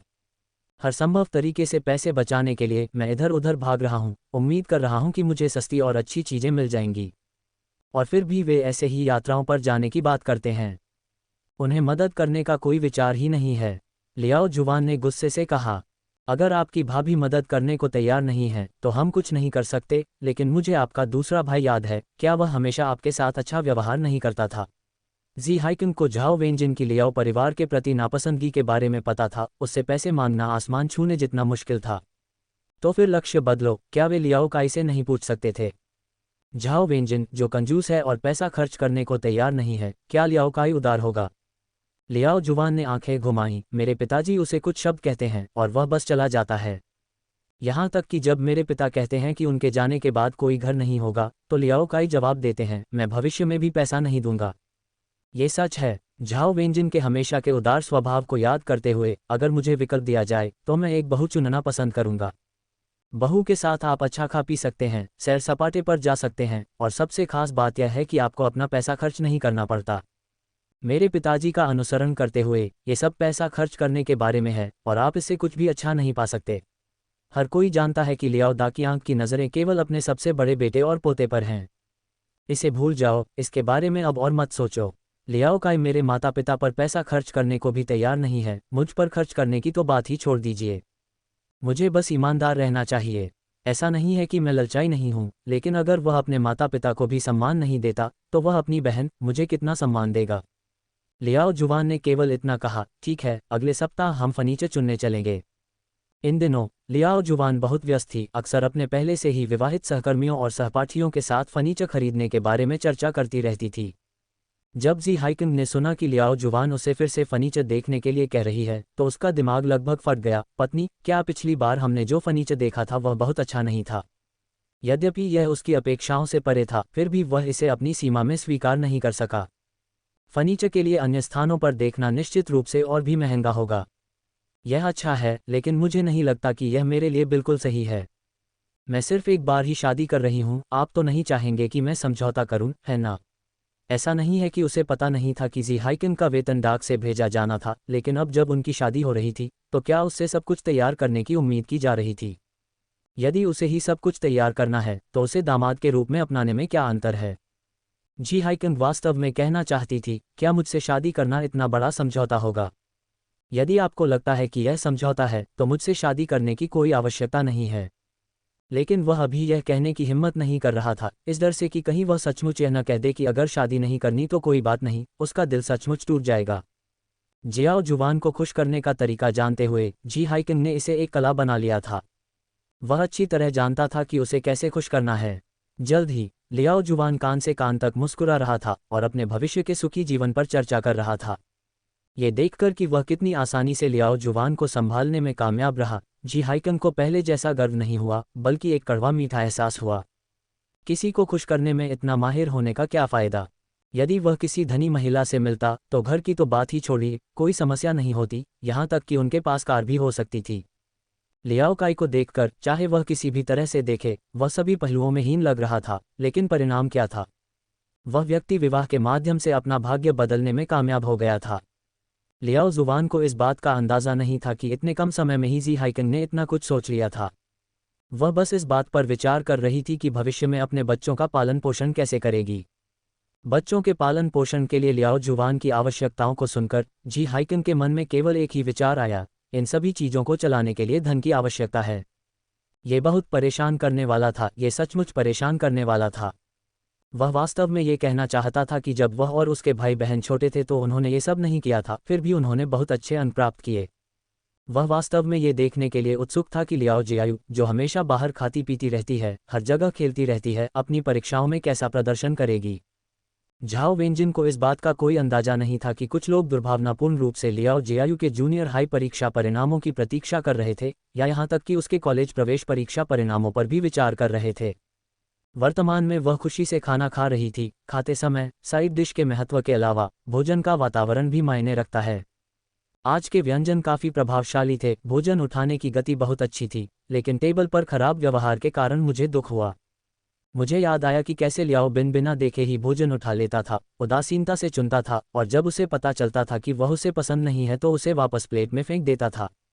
झाओ वेंजिन ने स्वीकार किया कि उन्होंने अपने विभिन्न कार्यों में कई अजीब लोगों से काम लिया था, लेकिन उन्हें उनके जैसे बहुत कम लोगों का सामना करना पड़ा था। भविष्य में लियाओ बिन से दूर रहना। झाओ वेंजिन ने अपने मुंह में खाना निगल लिया। उसे याद आया कि वह लियाओ जियायू को कुछ याद दिलाना भूल गई थी।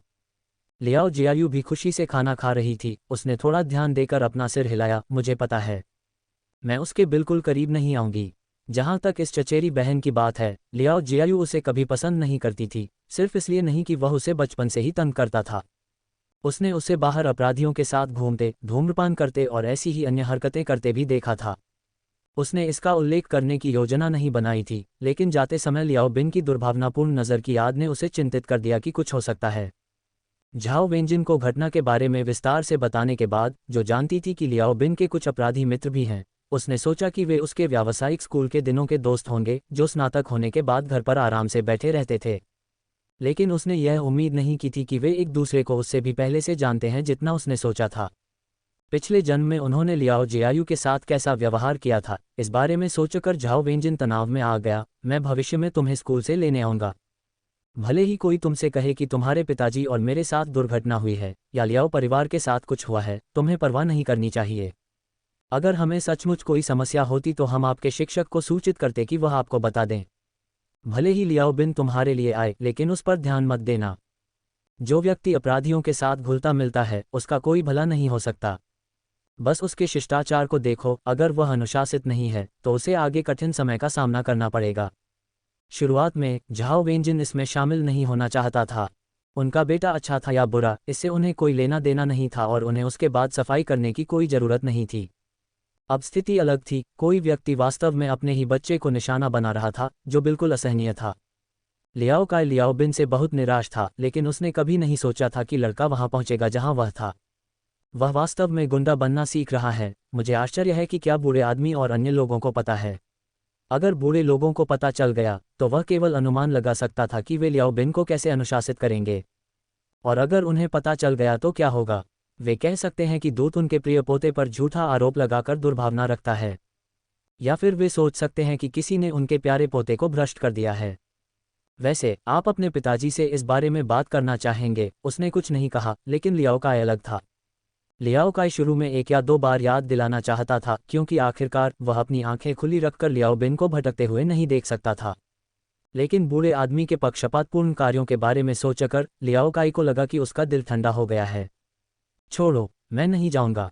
परिवार में कौन खड़ा होकर उससे कुछ कहेगा? वह व्यक्ति जो घर पर हर चीज़ के बारे में शिकायत करते हुए अपना दिन बिताता है और यह महसूस करता है कि बाकी सभी लोग बेकार हैं। अगर वे परेशान नहीं करना चाहते तो मुझे इसकी परवाह क्यों करनी चाहिए? लियाओ काई ने लियाओ जियायू को भी चेतावनी दी, लियाओ बिन के बहुत करीब मत आना। चाहे वह कुछ भी कहे, उससे बातचीत मत करो। लियाओ जियायू अपना सिर हिलाती रही, मुझे पता है माँ और पिताजी, आप निश्चिंत रह सकते हैं, मैं सावधान रहूंगी।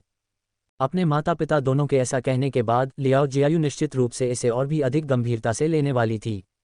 अगले दिनों में झाओ वेंजिन काम में ढिलाई बरत रही थी। सहकर्मियों के साथ बातचीत करते हुए वह मूल बातों का अभ्यास करने में लगी हुई थी। पहले तो सहकर्मियों को ये जानकर आश्चर्य हुआ कि झाओ वेंजिन अपनी उम्र में वास्तव में पेंटिंग सीखना चाहती थी। हालांकि जब उन्हें पता चला कि उसने बचपन में इसका अध्ययन किया था और उसके पास कुछ आधार था, तो उन्होंने इसके बारे में ज़्यादा कुछ नहीं कहा। जहां तक स्केचन के उनके निरंतर अभ्यास की बात है, तो सभी को इसकी आदत हो गई।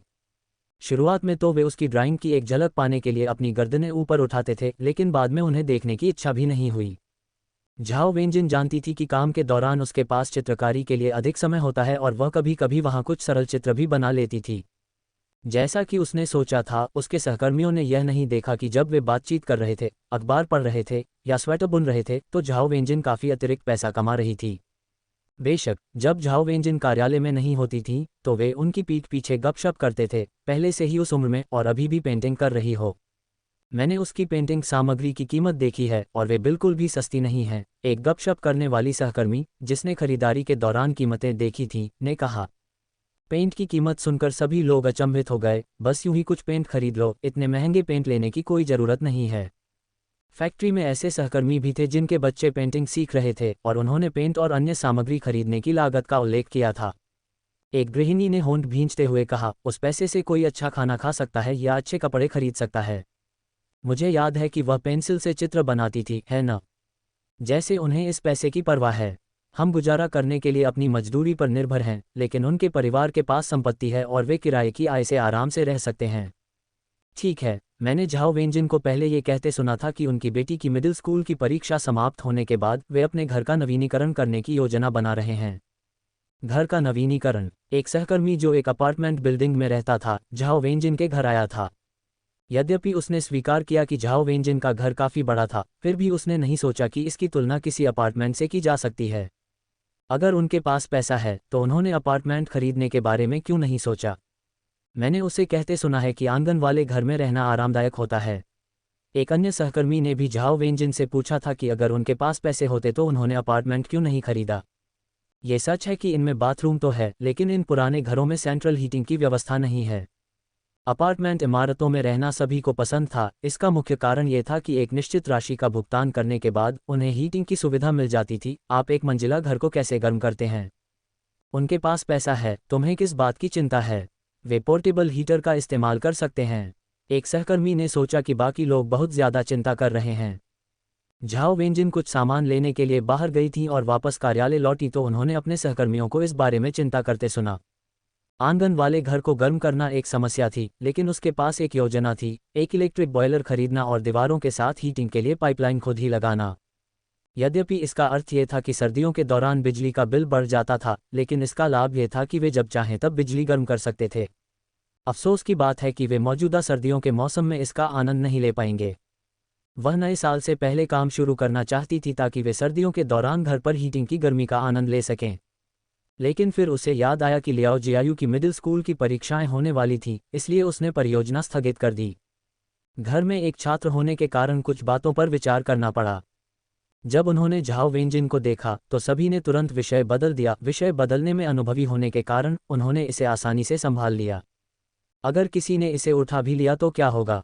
कार्यालय में दूसरों के बारे में चर्चा का ही बोलबाला था, कोई भी इसे बच नहीं सकता था। झाओ वेंजिन को पता था कि वे उसके बारे में चर्चा कर रहे थे, लेकिन उसे कोई आपत्ति नहीं थी। उन्हें बात करने दो। उसके हाथों में कुछ देखकर सबने पूछा, यह क्या है? मैं वसंत महोत्सव के दौरान परिवार के साथ दक्षिण की यात्रा करने की योजना बना रहा हूं, इसलिए मैंने उड़ानें बुक कर ली हैं। इंटरनेट के बिना के युग में ट्रैवल एजेंसियों से टिकट बुक कराना आसान नहीं था। सौभाग्य से किसी और की बसंत महोत्सव के दौरान यात्रा करने की योजना नहीं थी। वसंत महोत्सव के दौरान झाओ वेंजिन का परिवार वास्तव में छुट्टी के लिए दक्षिण की ओर उड़ान भरने जा रहा था। ये खबर सुनकर सहकर्मी एक बार फिर स्तब्ध रह गए। वे जानते थे कि झाओ वेंजिन आराम से रहता है, लेकिन उन्होंने यह उम्मीद नहीं की थी कि वह इतना आरामदायक होगा।